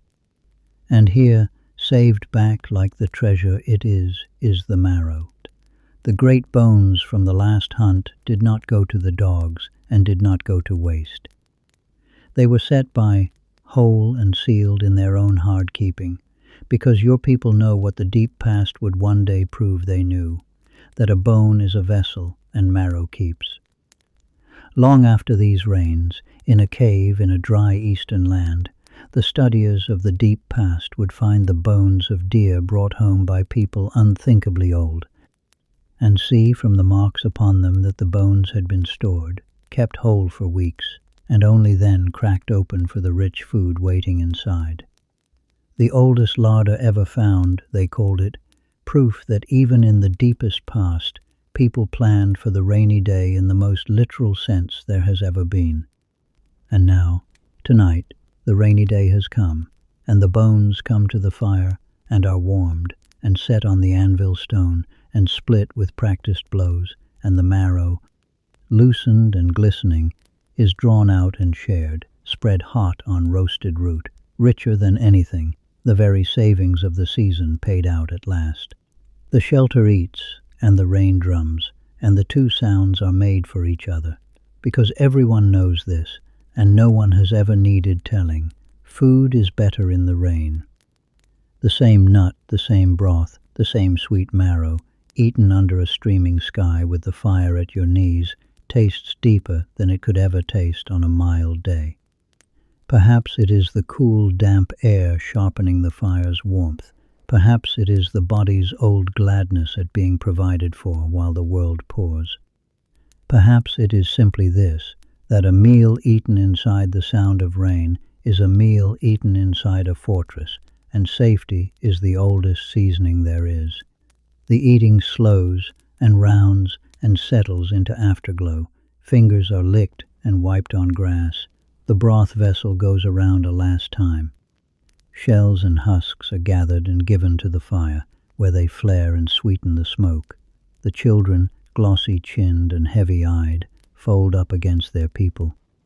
And through the whole shelter spreads that deep evening fullness, that warmth radiating outward from the middle of the body, which is the feeling of stores well spent, of foresight, become comfort, of the fair season reaching its long arm through the storm to lay its hand on every belly in the circle. Outside, the rain pours on into its fourth night, generous, tireless, welcome. Let it pour. The baskets are still deep. The bones are not all cracked. The racks gave more than the weak can eat. Your people did not merely reach the rainy day. They set a table for it. But the rain does not only close the larder of the land, and on the fifth day, in the grey noon, it opens a door no fair day ever opens, and sends the camp a gift. It begins with the children, as such things usually do. They have been at the shelter mouth all morning, playing their games along the safe side of the drip line, and suddenly their voices change, rising all together into that bright, astonished register that brings every adult head up at once.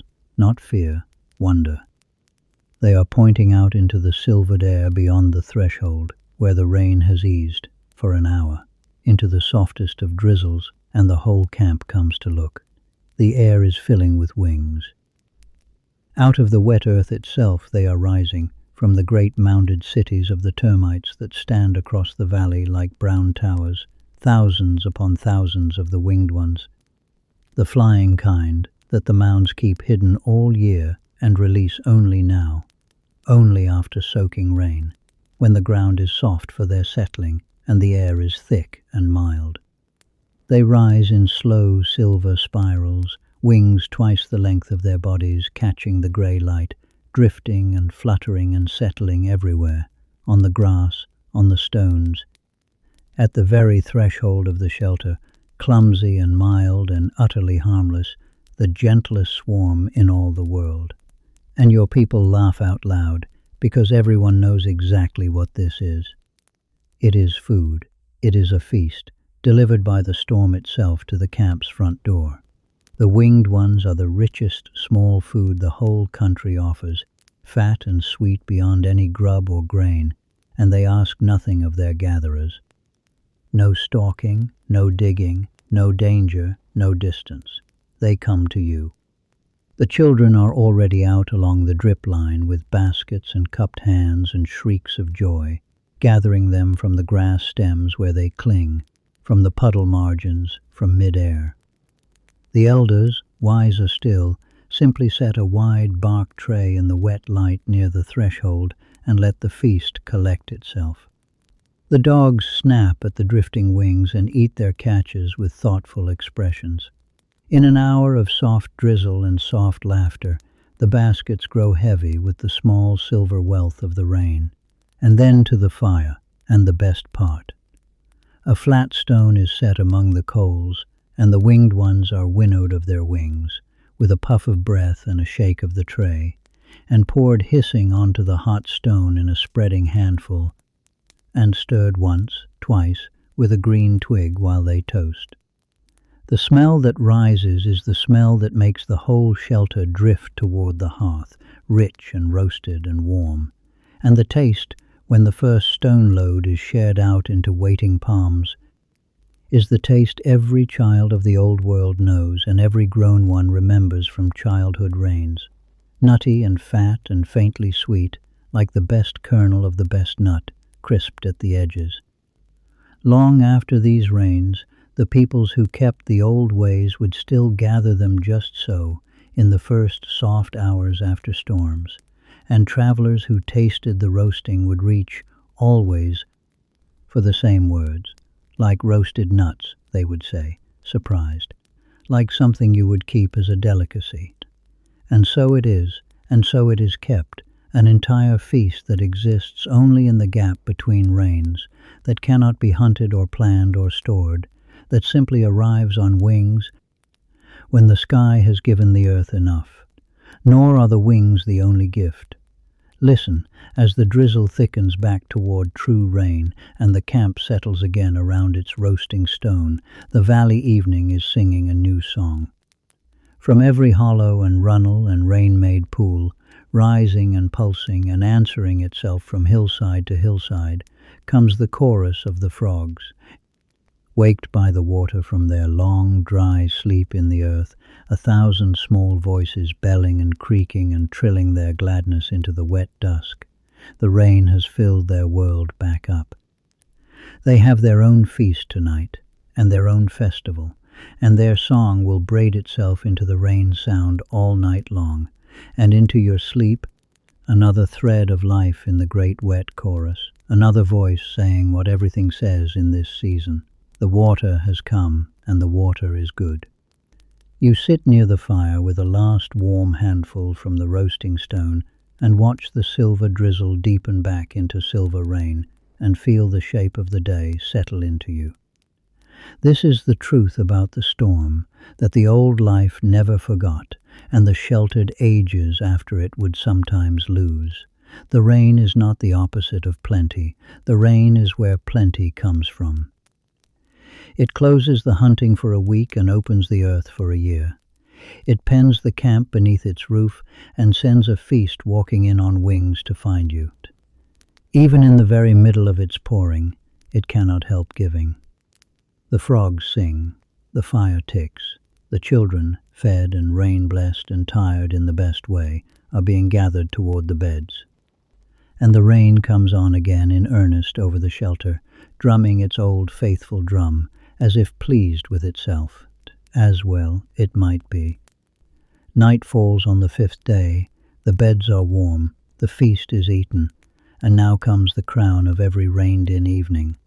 Now come the stories. You can feel the shelter turn toward them, the way a flower turns.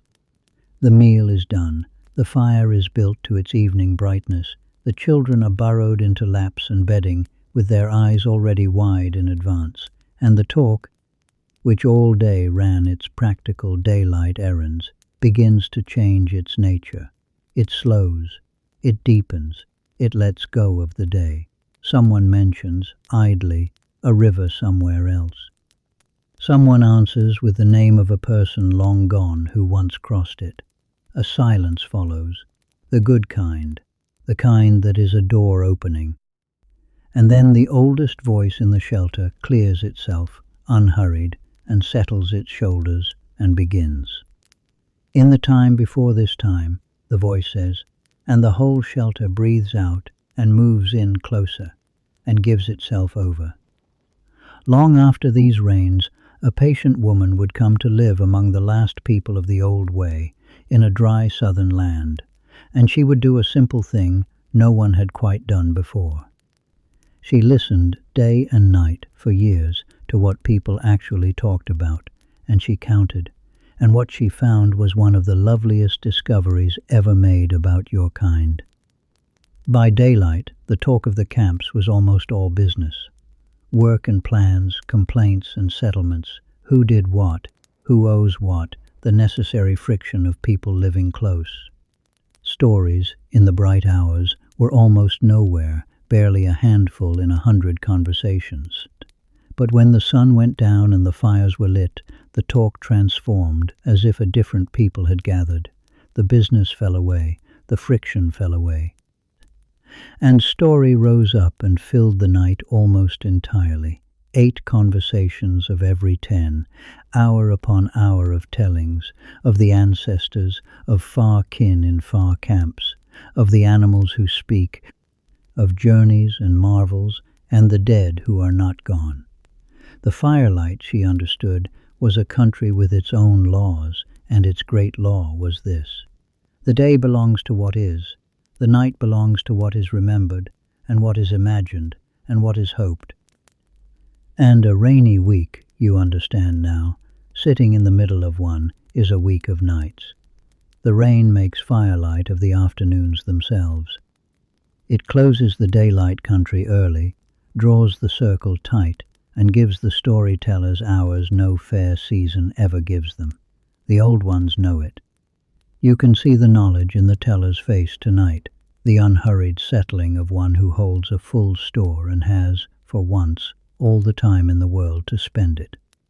The long tales come out in weather like this, the ones with journeys in them, the ones that take whole evenings to walk through and are worth every step. Tonight's is a journey tale, and the teller walks it slowly in the old way, with the rain for a drum. It follows an ancestor far back in the time when the world was still learning its shapes, on a walk across the whole wide country, and every place the ancestor walks is a place your people know. The teller names the far hills, and everyone sees them, names the crossing places of the rivers, the bitter springs and the sweet ones, the groves and the caves and the shelter stones, each with its small adventure, each with its reason. The children think they are hearing a story, and they are. But they are also wound invisibly inside it, receiving the country itself, every path and water of it, folded into memory, the one way memory keeps things forever, which is inside a tale. Long after, the studiers of the deep past would listen to such journey stories among the old peoples and understand, with awe, what they were hearing. Maps that no rain could wash out. Knowledge dressed as wonder, whole worlds carried in the mouth. The fire snaps. The teller's hands move in the light, being the ancestor, being the river, being the rain that caught the ancestor too, in the tale, on this very hillside, in the long ago, and drove him laughing to this very stone. And the children look up at the firelit roof of their own shelter with new eyes, because now it is in the story, and they are in it too. And the rain drumming above them is the same rain, still falling, still faithful, from the time before this time. You lean back into your bedding and let the tale carry you with the rest. The voice rises and falls in its ancient rhythm. The rain holds its long, soft note beneath, the patient audience beyond the light, never restless, never leaving. Around the fire, the faces are open, the way only story opens them, young and old, gone equally young. And you feel drifting at the warm edge of it all, what the woman with her patient counting proved, and what every camp has always simply known. That this, more than the hunting, more than the gathering, more even than the fire itself, is what the nights were for. This is where your people keep everything they are. Not in the baskets, not in the stores, here, in the telling, in the circle, in the long wet evenings when the world closes its door and the voice says, "In the time before this time," and everyone leans in. The tale finds its resting place at last, the ancestor home, the country named, the circle satisfied, and the silence after it is deep and full and lasts a long, easy while. Then someone small from the depths of a lap, half asleep, asks for one more. And the teller laughs low and looks out at the pouring dark and at the fire good for hours yet, and begins again.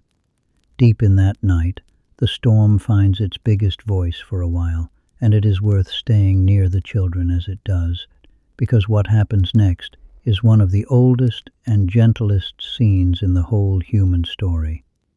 The rain has thickened, some hours past the last story, and now the thunder that has walked the far edges of the valley all week comes strolling closer. You hear the approach in your half-sleep the way everyone hears it. A flicker at the edge of vision, soft blue-white, printing the shelter mouth on your closed eyes. A pause, long and breathing. And then the sound arrives, rolling up the valley and over the stone brow, deep and enormous and slow, a great boulder of sound turning over and over down the staircase of the sky, and fading, and grumbling, and gone. And a small voice from the bedding nearby says the small word that small voices always say. There is a stirring in the warm dark. A parent's arm, already there, gathers closer. A grandmother, whose light old sleep misses nothing, is already murmuring before the child's fear has even finished forming. And you lie in the middle of it and listen to your people do what people have done under thunder since before words were old enough to remember it. They gentle the storm. Listen to how it is done, for it is a deep art wearing homely clothes. First the body speaks, before any words at all. The child is drawn in against warmth, wrapped, enclosed, a hand laid slow and heavy on the small back, moving in the old rhythm, the one that matches a calm heart. So the small, quick heart beside it has something to slow down toward. Half of all comfort the grandmothers know is simply this, being held by someone who is not afraid. And then the words come, low and unhurried, and see what wise work they do. They do not say the thunder is not there. They give it a shape, and the shape is a friendly one. That is only the sky's big voice, the murmur says, warm against the small ear. It is far away, over the far hills, talking to the rain, big voice but no hands. It cannot come in here. Listen, it is walking away already. Count with me and hear it go. And the child, sniffing, counts the long soft seconds from flicker to rumble. And the rumble comes later each time, and softer, and the counting itself, that small brave arithmetic, turns terror into a game before 3 throws of the light.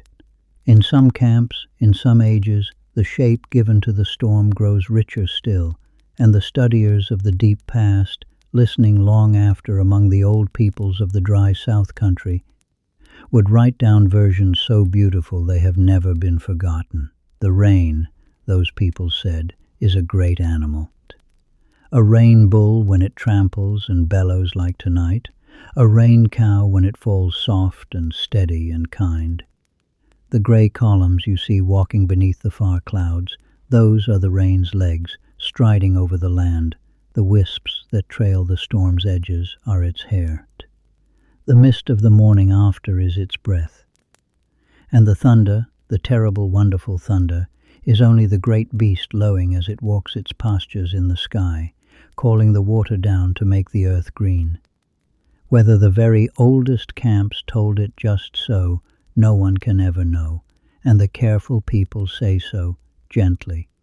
But that some shape was always given, some story always wrapped warm around the frightening sound, of that there is no doubt at all, because the wrapping is happening beside you right now, tonight, as it happened last rainy season, as it will happen next, in the oldest ceremony of the storm. And here is the secret inside the ceremony, the one the child cannot see, and you, drifting warm in the dark, can. The comfort is true. The shelter really cannot be entered by thunder. The great voice really has no hands. The lightning really does keep to its high country and its far ridges, and the counting really does prove, throw by throw, that the storm is walking away. The grandmother's murmur is not a kindly lie stretched over danger. It is the plain safety of the camp, translated into a child's tongue. The stone above, the fire banked low and steady, the circle of warm sleepers, the wall of rain that lets nothing through but sound. Every word of the gentling is underwritten by every stone of the shelter, and perhaps that is why the old comfort has never once failed. It is easy to sound certain when you are right. The thunder speaks twice more, each time farther, each time deeper into the general song of the rain, and then it is only rain again, the long faithful drumming, as if the big voice had said what it came to say and gone home. And the child is asleep. Somewhere between one count and the next, between the warm hand's third slow circle and its fourth, the small body let go all at once in the way of children, mid-breath, mid-comfort, and dropped away into sleep like a pebble into a deep well. And the storm that was a monster 300 heartbeats ago has become what it will be for the rest of that long life. A sound woven into safety. A big voice in the dark forever answered, now, by the memory of an arm. That is what is truly made on nights like this, you think, drifting back down yourself. Not just sleep, the shape of sleep to come. Every grown one in this shelter who now loves the sound of storms, and they all do, learned it exactly here, exactly so, in some such arm, under some such murmur. In the rain nights of their own small years, the comfort is handed down like the fire is handed down, warm from body to body across the generations, and it never goes out. The rain settles into its deepest night voice. The grandmother's hand goes still. The shelter breathes, all together, slow. And the sky's big voice, far away over the dark hills now, grumbles its last soft grumble, like something enormous and harmless turning over in its own bed, and lets the valley sleep. And since the storm has been given a shape tonight, let us stay inside that shape a while, drifting, and walk all the way around it. Because of all the gifts the old peoples gave the rain, the loveliest was this. They made it alive.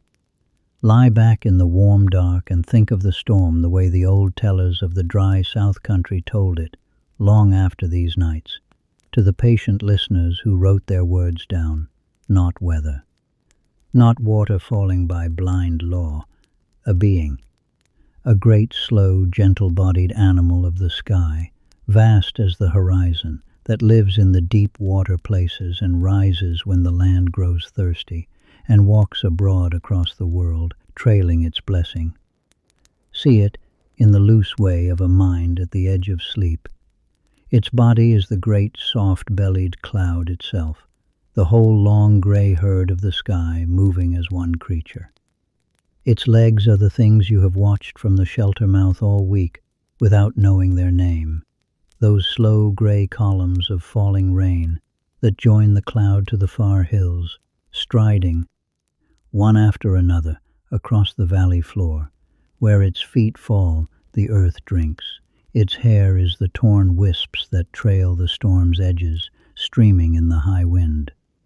Its breath is the mist that lies along the river in the early light, and its voice, of course, its voice you have heard all night. The long, deep lowing of the thunder, rolling from one end of its great body to the other, the sound of the sky beast calling as it grazes its way across the country, the way the herds below call to each other crossing the plain. A rainbow, the old tellers said, when the storm stamps and bellows and shakes its head, as it did for a while tonight. A rain cow when it falls the way it is falling now, soft and steady and patient, standing quiet over the land for days, letting down its goodness. And the wise ones of those peoples, the dreamers, the ones who could travel where others could not, were said to go out to the great beast in their dreaming and take it gently, gently, always gently, by a rope of sweet-smelling, twisted things, and lead it slow across the sky to the thirsty places, and there let its blessing down, so that the land of their people would grow green. Rain was not begged from the sky in that telling. It was led kindly, like a milk-heavy mother, to where the children were. Whether the first peoples of all, the ones whose reigns you are sleeping through tonight, told it just this way, no one living can say, and the honest studiers of the deep past say so plainly.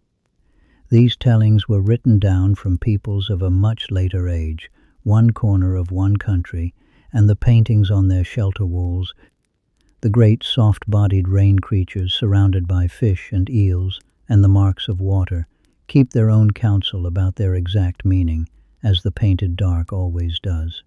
Perhaps the oldest camps dreamed the storm quite differently. Perhaps every valley gave it its own body and its own name, 10,000 rain beasts walking 10,000 skies, each one loved in its own tongue. But this much is sure, and you can feel the truth of it in your own drifting body tonight. To make the storm a creature is to make it kin, and kin can be lived with. Feel the difference it makes, even now, even in you. The rain drumming on the stone above is one thing if it is nothing, mere water, mere accident, falling by no one's leave on an indifferent world. It is another thing entirely if it is the great cow of the sky standing patient over your valley in the dark, feet planted on the far hills, head somewhere over the mountains, letting down her week-long blessing on the roots and the rivers and the roof of your shelter, breathing her mist along the water meadows, lowing now and then, far off, to whatever the sky holds that answers her. The sound has not changed. But the night around you has grown inhabited and companioned and warm, the way a dark room changes when you learn that the breathing in the corner is someone who loves you. That was the genius of the old way of seeing, and it was never foolishness. The old peoples knew exactly how weather worked in every way that fed and sheltered them. They read the sky like scholars, as you watched your own people read it all this week. The rain animal was not their ignorance, it was their intimacy. It was what it looks like when a people have lived inside a landscape so long and so attentively that everything in it, stone and river and storm, has become someone. The world of the old camps was not a heap of things. It was a gathering of persons, and the rain was among the greatest and most generous of them, and you do not fear a great generous person who has come, as promised, to feed your whole country. So let the storm be a creature tonight, just for the drifting hours. It costs nothing, and the oldest part of you understands it perfectly. The great rain cow stands over the valley in the dark. Her legs are planted on the hills, you know. Her soft flanks are the clouds. Her breath is settling along the river. She will stand there all night, patient as only the very large can be patient, letting down the long blessing and the sound of it on your roof, is the sound of her nearness, and the far thunder, when it comes, is only her voice, telling the sleeping land what the grandmother told the sleeping child. I am here, I am kind, sleep. And the valley sleeps, and the camp sleeps, and you, at the warm heart of it, with the oldest lullaby in the world drumming soft above you, sleep too, in the shadow of the gentle beast. The sixth day dawns silver, and the camp wakes to a changed world, and spends the morning doing one of the sweetest things a sheltered people can do, watching. The rain still falls, steady and mild, but the sky behind it has lightened from slate to pearl. And the light that fills the valley now is the strange, lovely underwater light of a storm's later days, silver green and soft, in which everything wet gleams, and everything is wet. Everything. The world beyond the drip line has been transformed by 5 days of water, and the shelter mouth this morning is the best seat in all creation, and the whole camp knows it. Breakfast is carried to the threshold.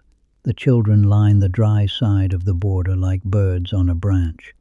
The elders settle against the warm stone with their morning broth. And together, in ones and twos, in comfortable silence and comfortable murmur, your people do the oldest kind of sightseeing there is.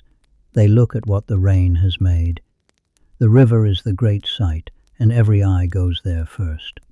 It has risen. You can see it even from here, even through the silver hatching of the rain. The modest brown stream of the dry season, which a child could wade with the water at her knees, has swelled into a broad moving mightiness that fills its whole bed from bank to green bank, and its voice, which on fair days is a murmur you must walk down to hear, now reaches all the way up the slope to the shelter, a deep, steady rushing under the rain's patter, the sound of the whole week's water gathering itself and setting off, purposeful, for the far-off sea. Where the crossing stones stand in the dry season there is only smooth, hurrying silver. Where the fishing pools lie quiet in summer, the river rolls through without pausing. It is magnificent, and everyone watches it the way people watch fire, endlessly, without tiring. And here is the thing to feel, in your body, as you watch it from the threshold with your warm broth in your hands.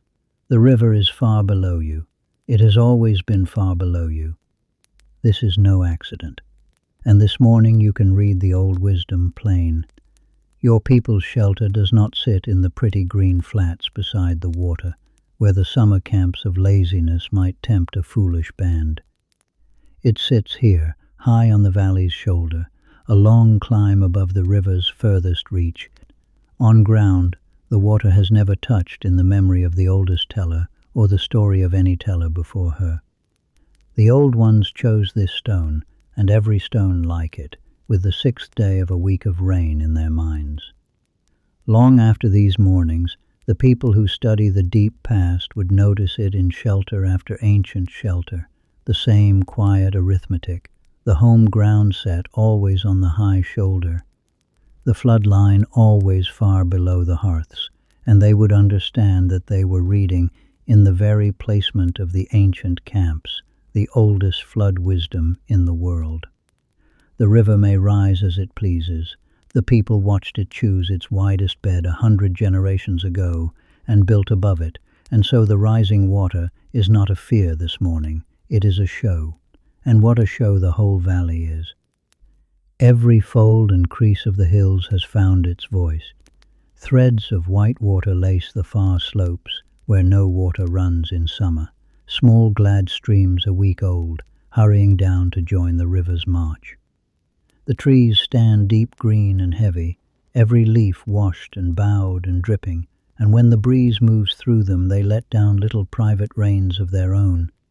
Silver flurries beneath the branches, the grass of the open ground lies combed all one way by the water moving through it, gleaming like the pelt of some vast sleeping animal. Mist walks the far end of the valley in slow, pale bands, the rain's breath, as the old tellers say, trailing along the river meadows.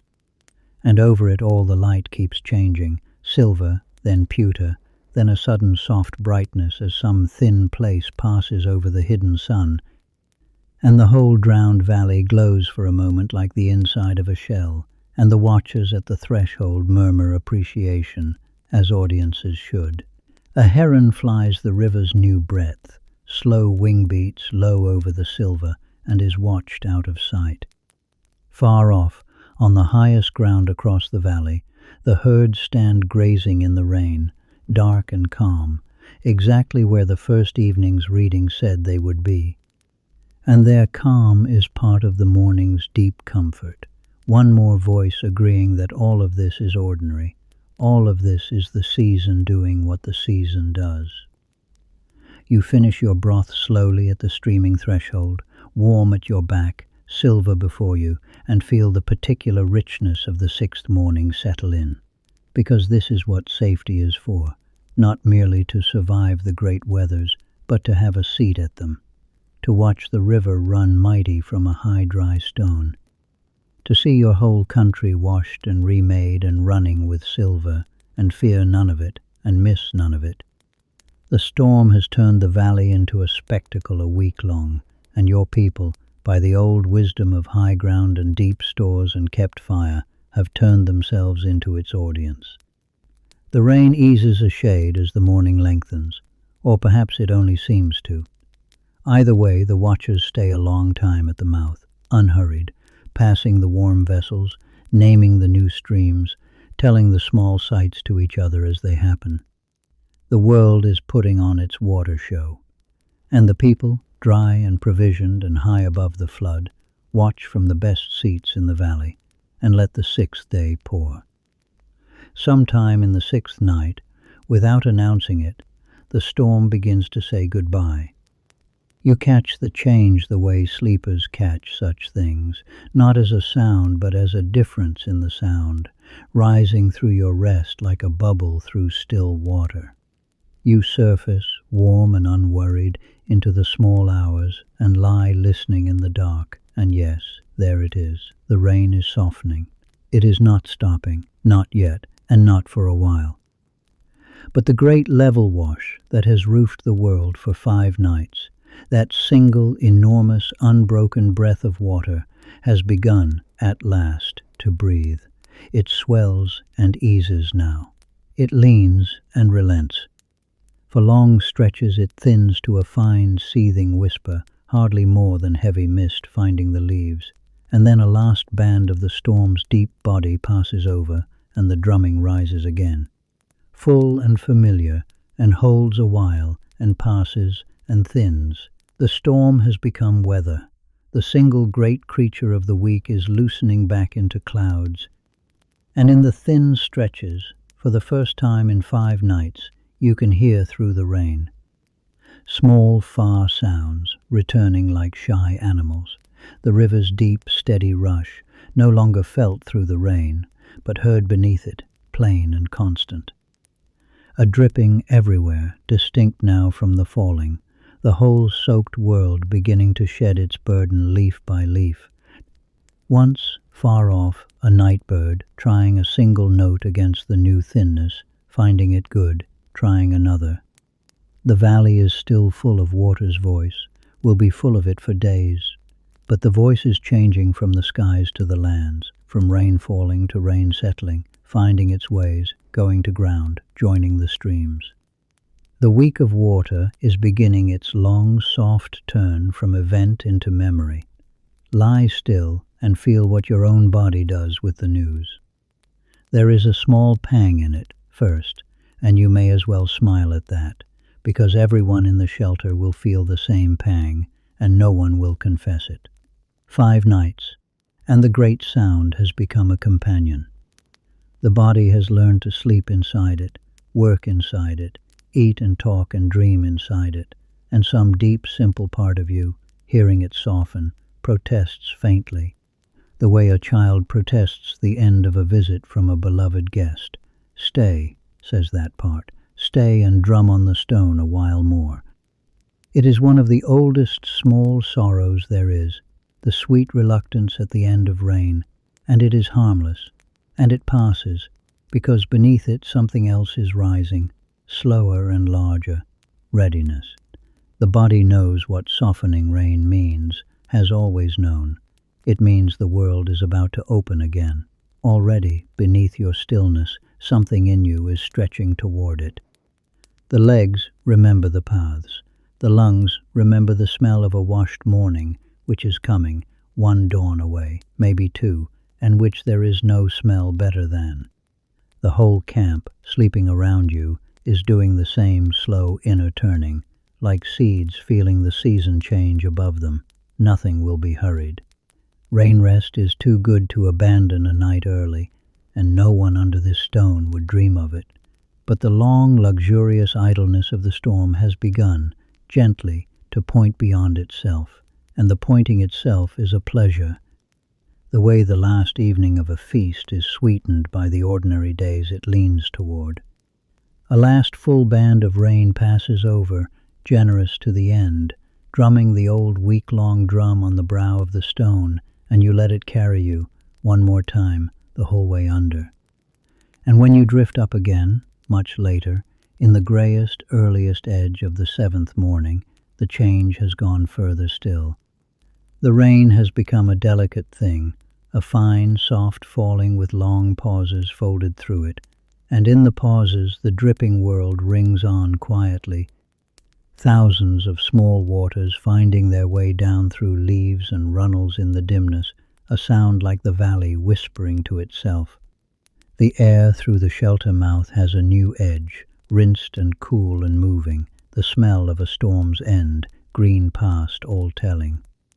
The fire, faithful through everything, glows low and even in its ring, 6 days old and never once out. Along the back wall, your people sleep on in the softened hush, deep in the last and gentlest of the rain sleeps. Let them sleep, let yourself sleep. There is no need in the world to meet this last soft morning early. The storm is leaving the way the great slow things leave, without haste, without abruptness, letting the valley down gently, drop by drop, band by thinning band, keeping faith with the week it made to the very last of its water. By tonight, the old ones will say, listening to the eaves, by tomorrow's light, surely. And the camp will nod and stretch and be glad and be, in the sweet secret pang, a little sorry. But that is for the waking hours. For now, the fine last rain seethes softly on the stone, and the pauses lengthen and lengthen, and the whole washed world waits, dripping and dim and infinitely gentle, for the seventh day. And the seventh day, when it comes, comes green. You wake late, in the way of the week's last morning, and know before your eyes open that everything has changed. The sound is what tells you. The rain's voice is gone, truly gone, for the first time in 7 days, and in its place is the after voice, the bright ringing quiet of a world still dripping, still trickling, still murmuring with settling water in every fold, but open, unroofed. The pressure of the sky has lifted. And through the shelter mouth, where all week there hung a silver-grey curtain, there now pours a light, the like of which comes only once a season. Washed light. Light through rinsed air, with every mote of the dry season's dust rained out of it, falling on a valley that has been scrubbed leaf by leaf. And the whole camp is gathering at the threshold to look, because the valley is not the valley that went into the storm.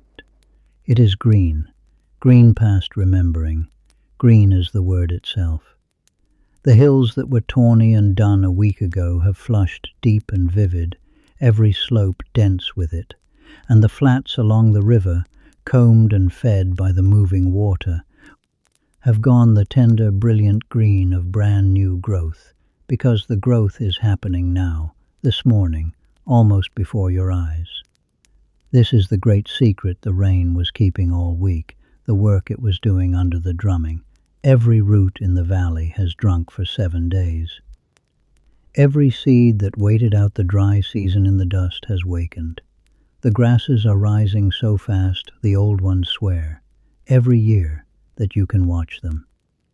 and scattered through all that new green, catching the washed light, the first flowers are already open, sudden and shameless.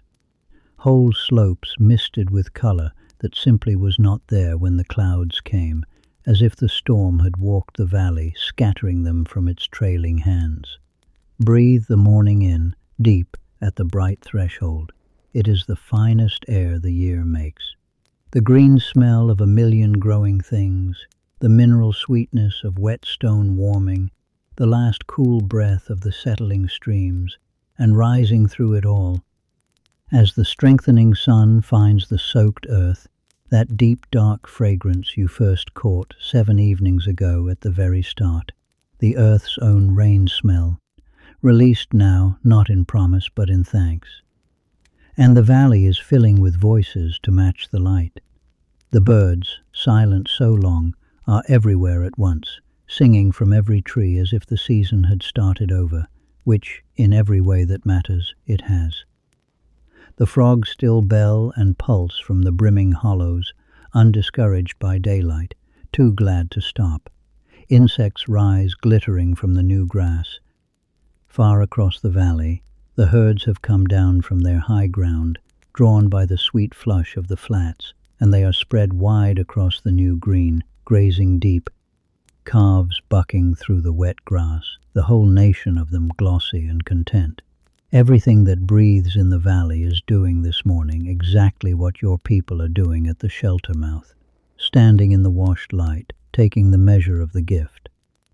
For this is the truth of it, the truth your people have never once forgotten, and it stands shining before you this morning, from one end of the country to the other. The rain is life. Not a trial that life survives, the thing itself. The week of grey was not taken from the year.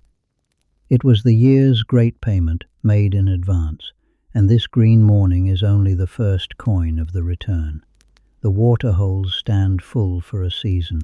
The river runs strong and sweet. The roots are swelling in the soft earth. The tubers your people will dig all through the coming moons, made this week. The grass that will feed the herds, that will feed the camp, made this week.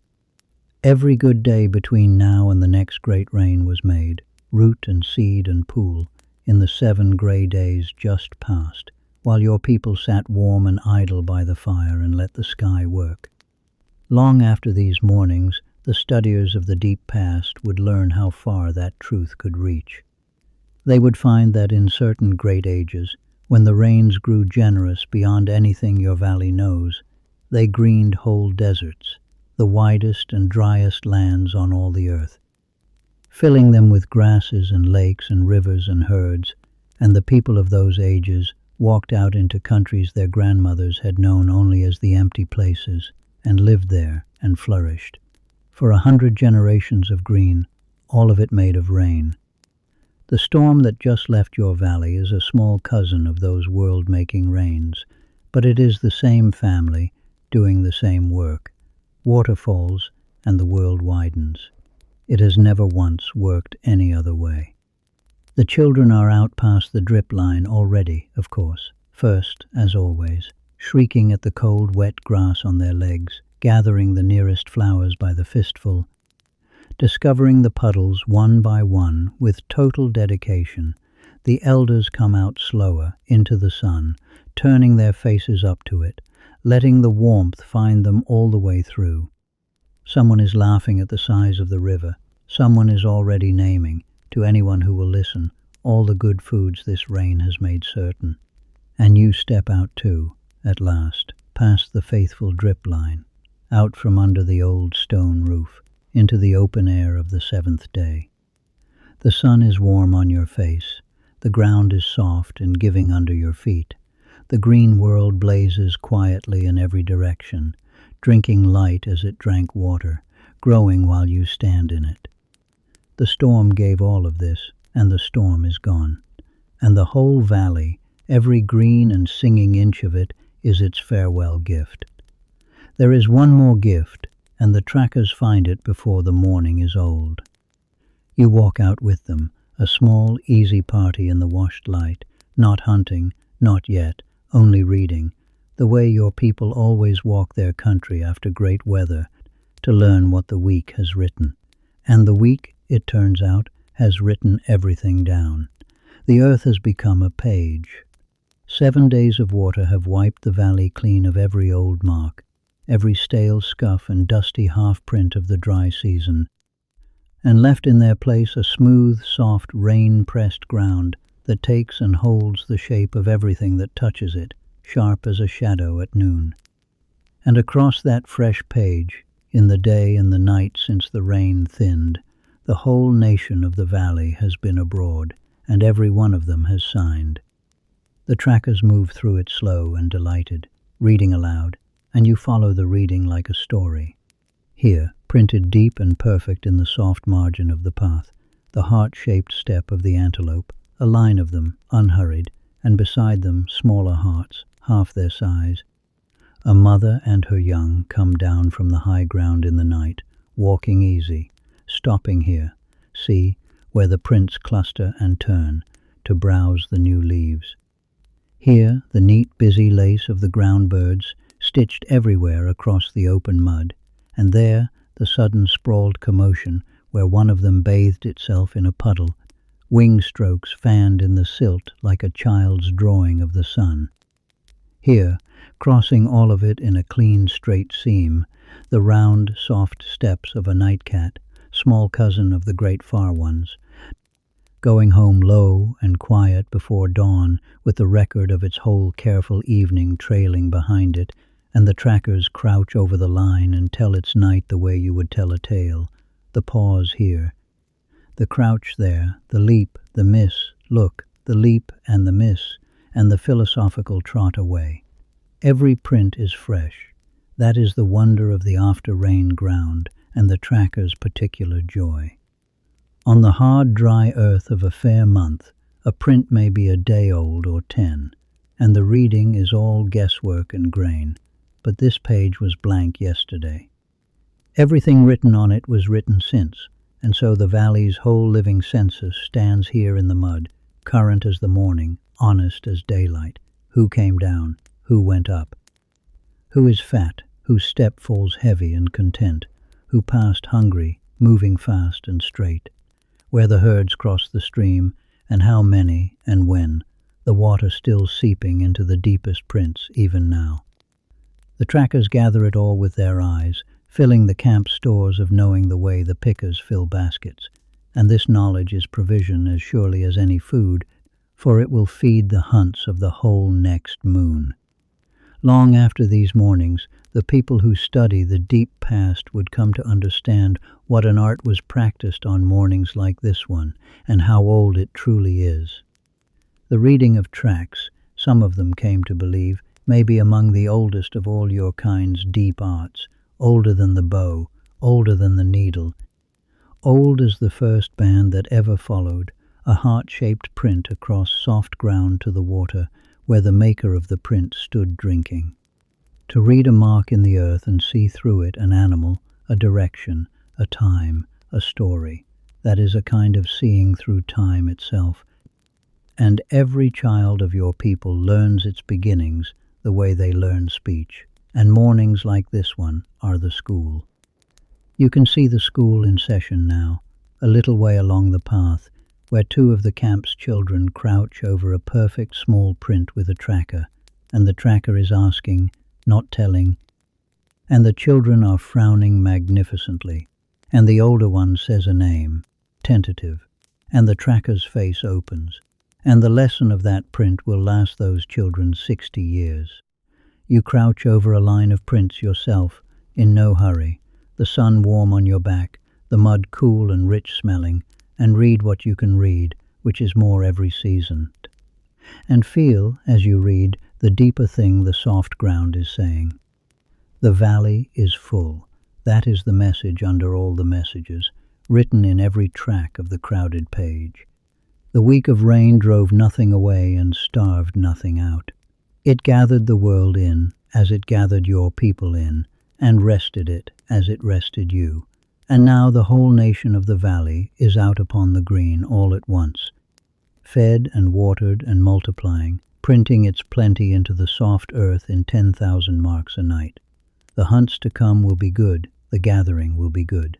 The mud says so, everywhere, in every tongue of foot and claw and hoof. The party turns home when the sun stands high, unhurried, carrying nothing but knowledge, which is the lightest and best of loads. Behind you, the page of the valley lies open in the sun, filling slowly with the day's new writing. And ahead, up the green slope, under the old stone brow, the smoke of the home fire rises thin and straight into the washed blue, and the smell of the midday food comes down the path to meet you, and the last day of the week of rain folds you back in. And now the 7th night, the last night of the great rain's week, and the gentlest night of all. Come back in, as the light goes. Come back under the stone, where the fire is settling to its evening gold, and the beds lie deep, and the whole camp is folding itself in, slow and easy, replete with green day. There is nothing left to do tonight, less than nothing, the sweetest amount there is. The stores are still deep. The tools are mended, the cord is coiled, the hides are soft, the tracks are read, the stories are told and told. The week has completed everything, including you. Lie down in the old place, in the deep sedge, under the kind hide, and listen, because the rain has come back to say good night. Not the storm. The storm is gone, away east, its great body long over the mountains. This is the last of its trailing hem, the softest edge of the softest cloud, drifting over the valley in the dark and letting down a rain so fine, so light, so barely falling, that it makes no drumming at all. It makes, instead, the smallest sound the sky knows how to make, a whisper on the stone, a seething, fainter than breath, in the darkening leaves. Long, long pauses where there is only the dripping of the settled world, slow now, sparse now, single drops finding their way down through the wet leaves one at a time, each one landing round and distinct in the quiet, here, and after a while, there, and after a longer while, far off, like the last few words of a very long story. The fire does not even hiss tonight. Nothing reaches it. It burns low and dry, and even in its ring, 7 days old, tended through everything, and its small ticking is the loudest thing in the world. Let the week come and settle over you now, all of it at once, soft as the hide. The heavy golden stillness before, and the smell that came up the valley like a messenger, the animals settling, kind by kind, and the pleasant bustle of the last errands, the wood high and dry, the water in its patient row. The first fat drops in the dust, and the grey curtain walking up the valley, and the sound closing over the world like water over a stone. The stone brow that shed it all without effort, and the thatch and hide and leaf that shed it with old skill. The fire inherited down its unbroken line, kept alive in the middle of all that water. The bed 70,000 years deep, the circle drawn close, everyone in, everyone dry. The rain sleep, deepest of sleeps, with the sentry leaning on his spear, the grey-maker's days, cord growing in laps, edges going keen, hides going soft. The feast out of the stores, the marrow paid out at last, the gift on wings, roasting sweet on the flat stone, and the frogs singing the valley full. The stories, the long ones, the ones with journeys in them, and the small voice under the thunder, counted and held and gentled asleep. The great kind rain cow standing over the valley in the dark. The river running mighty and far below. The softening, the green morning, blazing quietly in every direction. The written earth, crowded with the news of plenty. 7 days, and not one of them lost. 7 days of weather, and every hour of it was living. That is the week's last teaching, and you may take it down into sleep with you tonight, and every night after, wherever your nights are spent. The rain was never the interruption. The rain was the gathering. It was the world saying to your people, as it said to every camp of every age since the fires began, the thing the grandmother said to the child, Come in close now. Be still now. You have done enough. Let me hold the world for a while, and you rest. And they rested, and you rested. And here, at the very end of it, in the deep sedge, in the low gold light, in the whispering last of the rain, you are more rested than the dry season ever leaves anyone. Rested all the way down, rested in the old full way that only a roofed and gathered week can make. The fine rain seethes and pauses. A single drop falls from the shelter's lip and lands, and the quiet closes over it. The fire ticks once. Your people breathe around you, slow and deep, every one of them, the whole warm count of them, going down into the last soft night together like one body going down. The pause lengthens. Another drop, farther, softer. The pause lengthens more. And somewhere inside that lengthening, inside the warm dark, inside the sedge and the hide and the circle and the stone, the week lets go of you, finished, and the last soft night takes you, and holds you the way it held them all the sleepers of all the rains, from the first roofed night of the world to this one, softly, and more softly, and down. And at the end of the last night, slow as honey, comes the washed dawn, and it comes without one drop of rain. It comes first as bird-song.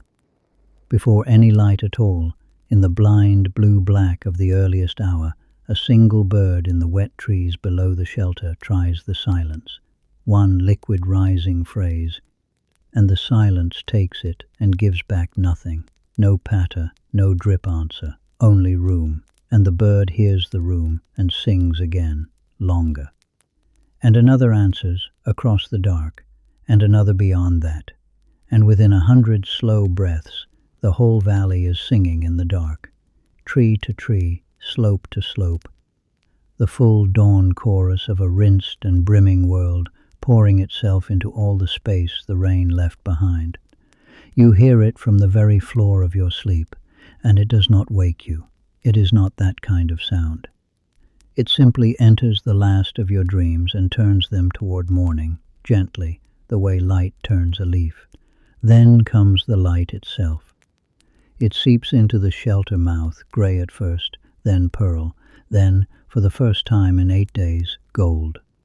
True gold, low and level, the risen sun clearing the eastern hills into a sky swept utterly clean and pouring up the valley through air so washed, so new, that the light seems a different substance from the light of the dusty season, cooler and finer and more generous, finding every droplet still hanging in the trees and turning each one, for its moment, into a small star. The valley below lies steaming faintly in the first warmth, green beyond green, the river broad and bright and easing, the mist walking off the meadows in slow, pale companies, the rain's last breath going home. And the camp wakes into it the way a camp should wake after such a week, slowly, sweetly, in no order and no hurry. The first riser is at the fire, as the first riser always is, and the old coals, 7 days faithful, take their morning twigs and stand their little flame up into the gold light, and the thread of smoke climbs straight, straight as a reed, into the still bright air, the first straight smoke in 8 days, and it is somehow the most cheerful sight in the world. One by one the sleepers surface along the warm wall, stretching in their sedge, lying a while just to listen, coming to sit blinking and easy in the shelter mouth with the sun on their faces and the bird song washing over them. No plans are made yet. The morning is too good to spend on plans. The valley will be there. The green work of the new season will be there. Today has hours and hours in it, and they are all of them dry. The children wake last and are outside first, past the quiet drip line, and their voices ring out down the wet gold slope, and the day is officially begun. Stay, though. Stay a little longer in the warm sedge, in the deep of the old stone, and let the ending be slow, because this is what the whole week was carrying you toward, and it deserves its moment. The rain came, and your people were ready, and it stayed, and they were provisioned, and it poured, and they were dry, and it thundered, and they were unafraid, and it left. And behold, it left everything better than it found it. The valley fed for a season, the camp rested to its bones. The tools keen, the cords coiled, the stories richer by a week of tellings, the children braver by one gentled storm. Nothing was lost, nothing was ever going to be lost. That is the oldest promise of the roofed and gathered life, made good again this morning for the 10,000th time, and the sunlight lying across the shelter floor is the proof of it, warm as a hand. Your people knew what to do when it rained for a week. They had always known. They gathered in, and kept the fire, and made good things, and told the old tales, and slept the deep rain sleep, and let the sky do its great work, and walked out on the seventh day into a world made new. And you were with them all week long, and some part of you, the oldest part, the part that loves the sound of rain on a roof without ever knowing why, will be with them always. The fire ticks in the gold light, the birds sing the washed morning wide open. Down the green slope the children are discovering the puddles all over again, and the river shines, and the mist is almost gone, and the great clean day comes on, unhurried, with the whole renewed valley inside it. Rest now, sleeper, in the last of the sedge warmth, in the bird song, in the gold. The storm is over, the world is watered, the people are well. And the morning, the sweet washed morning, will keep till you are ready. Sleep now, if sleep is still holding you. Sleep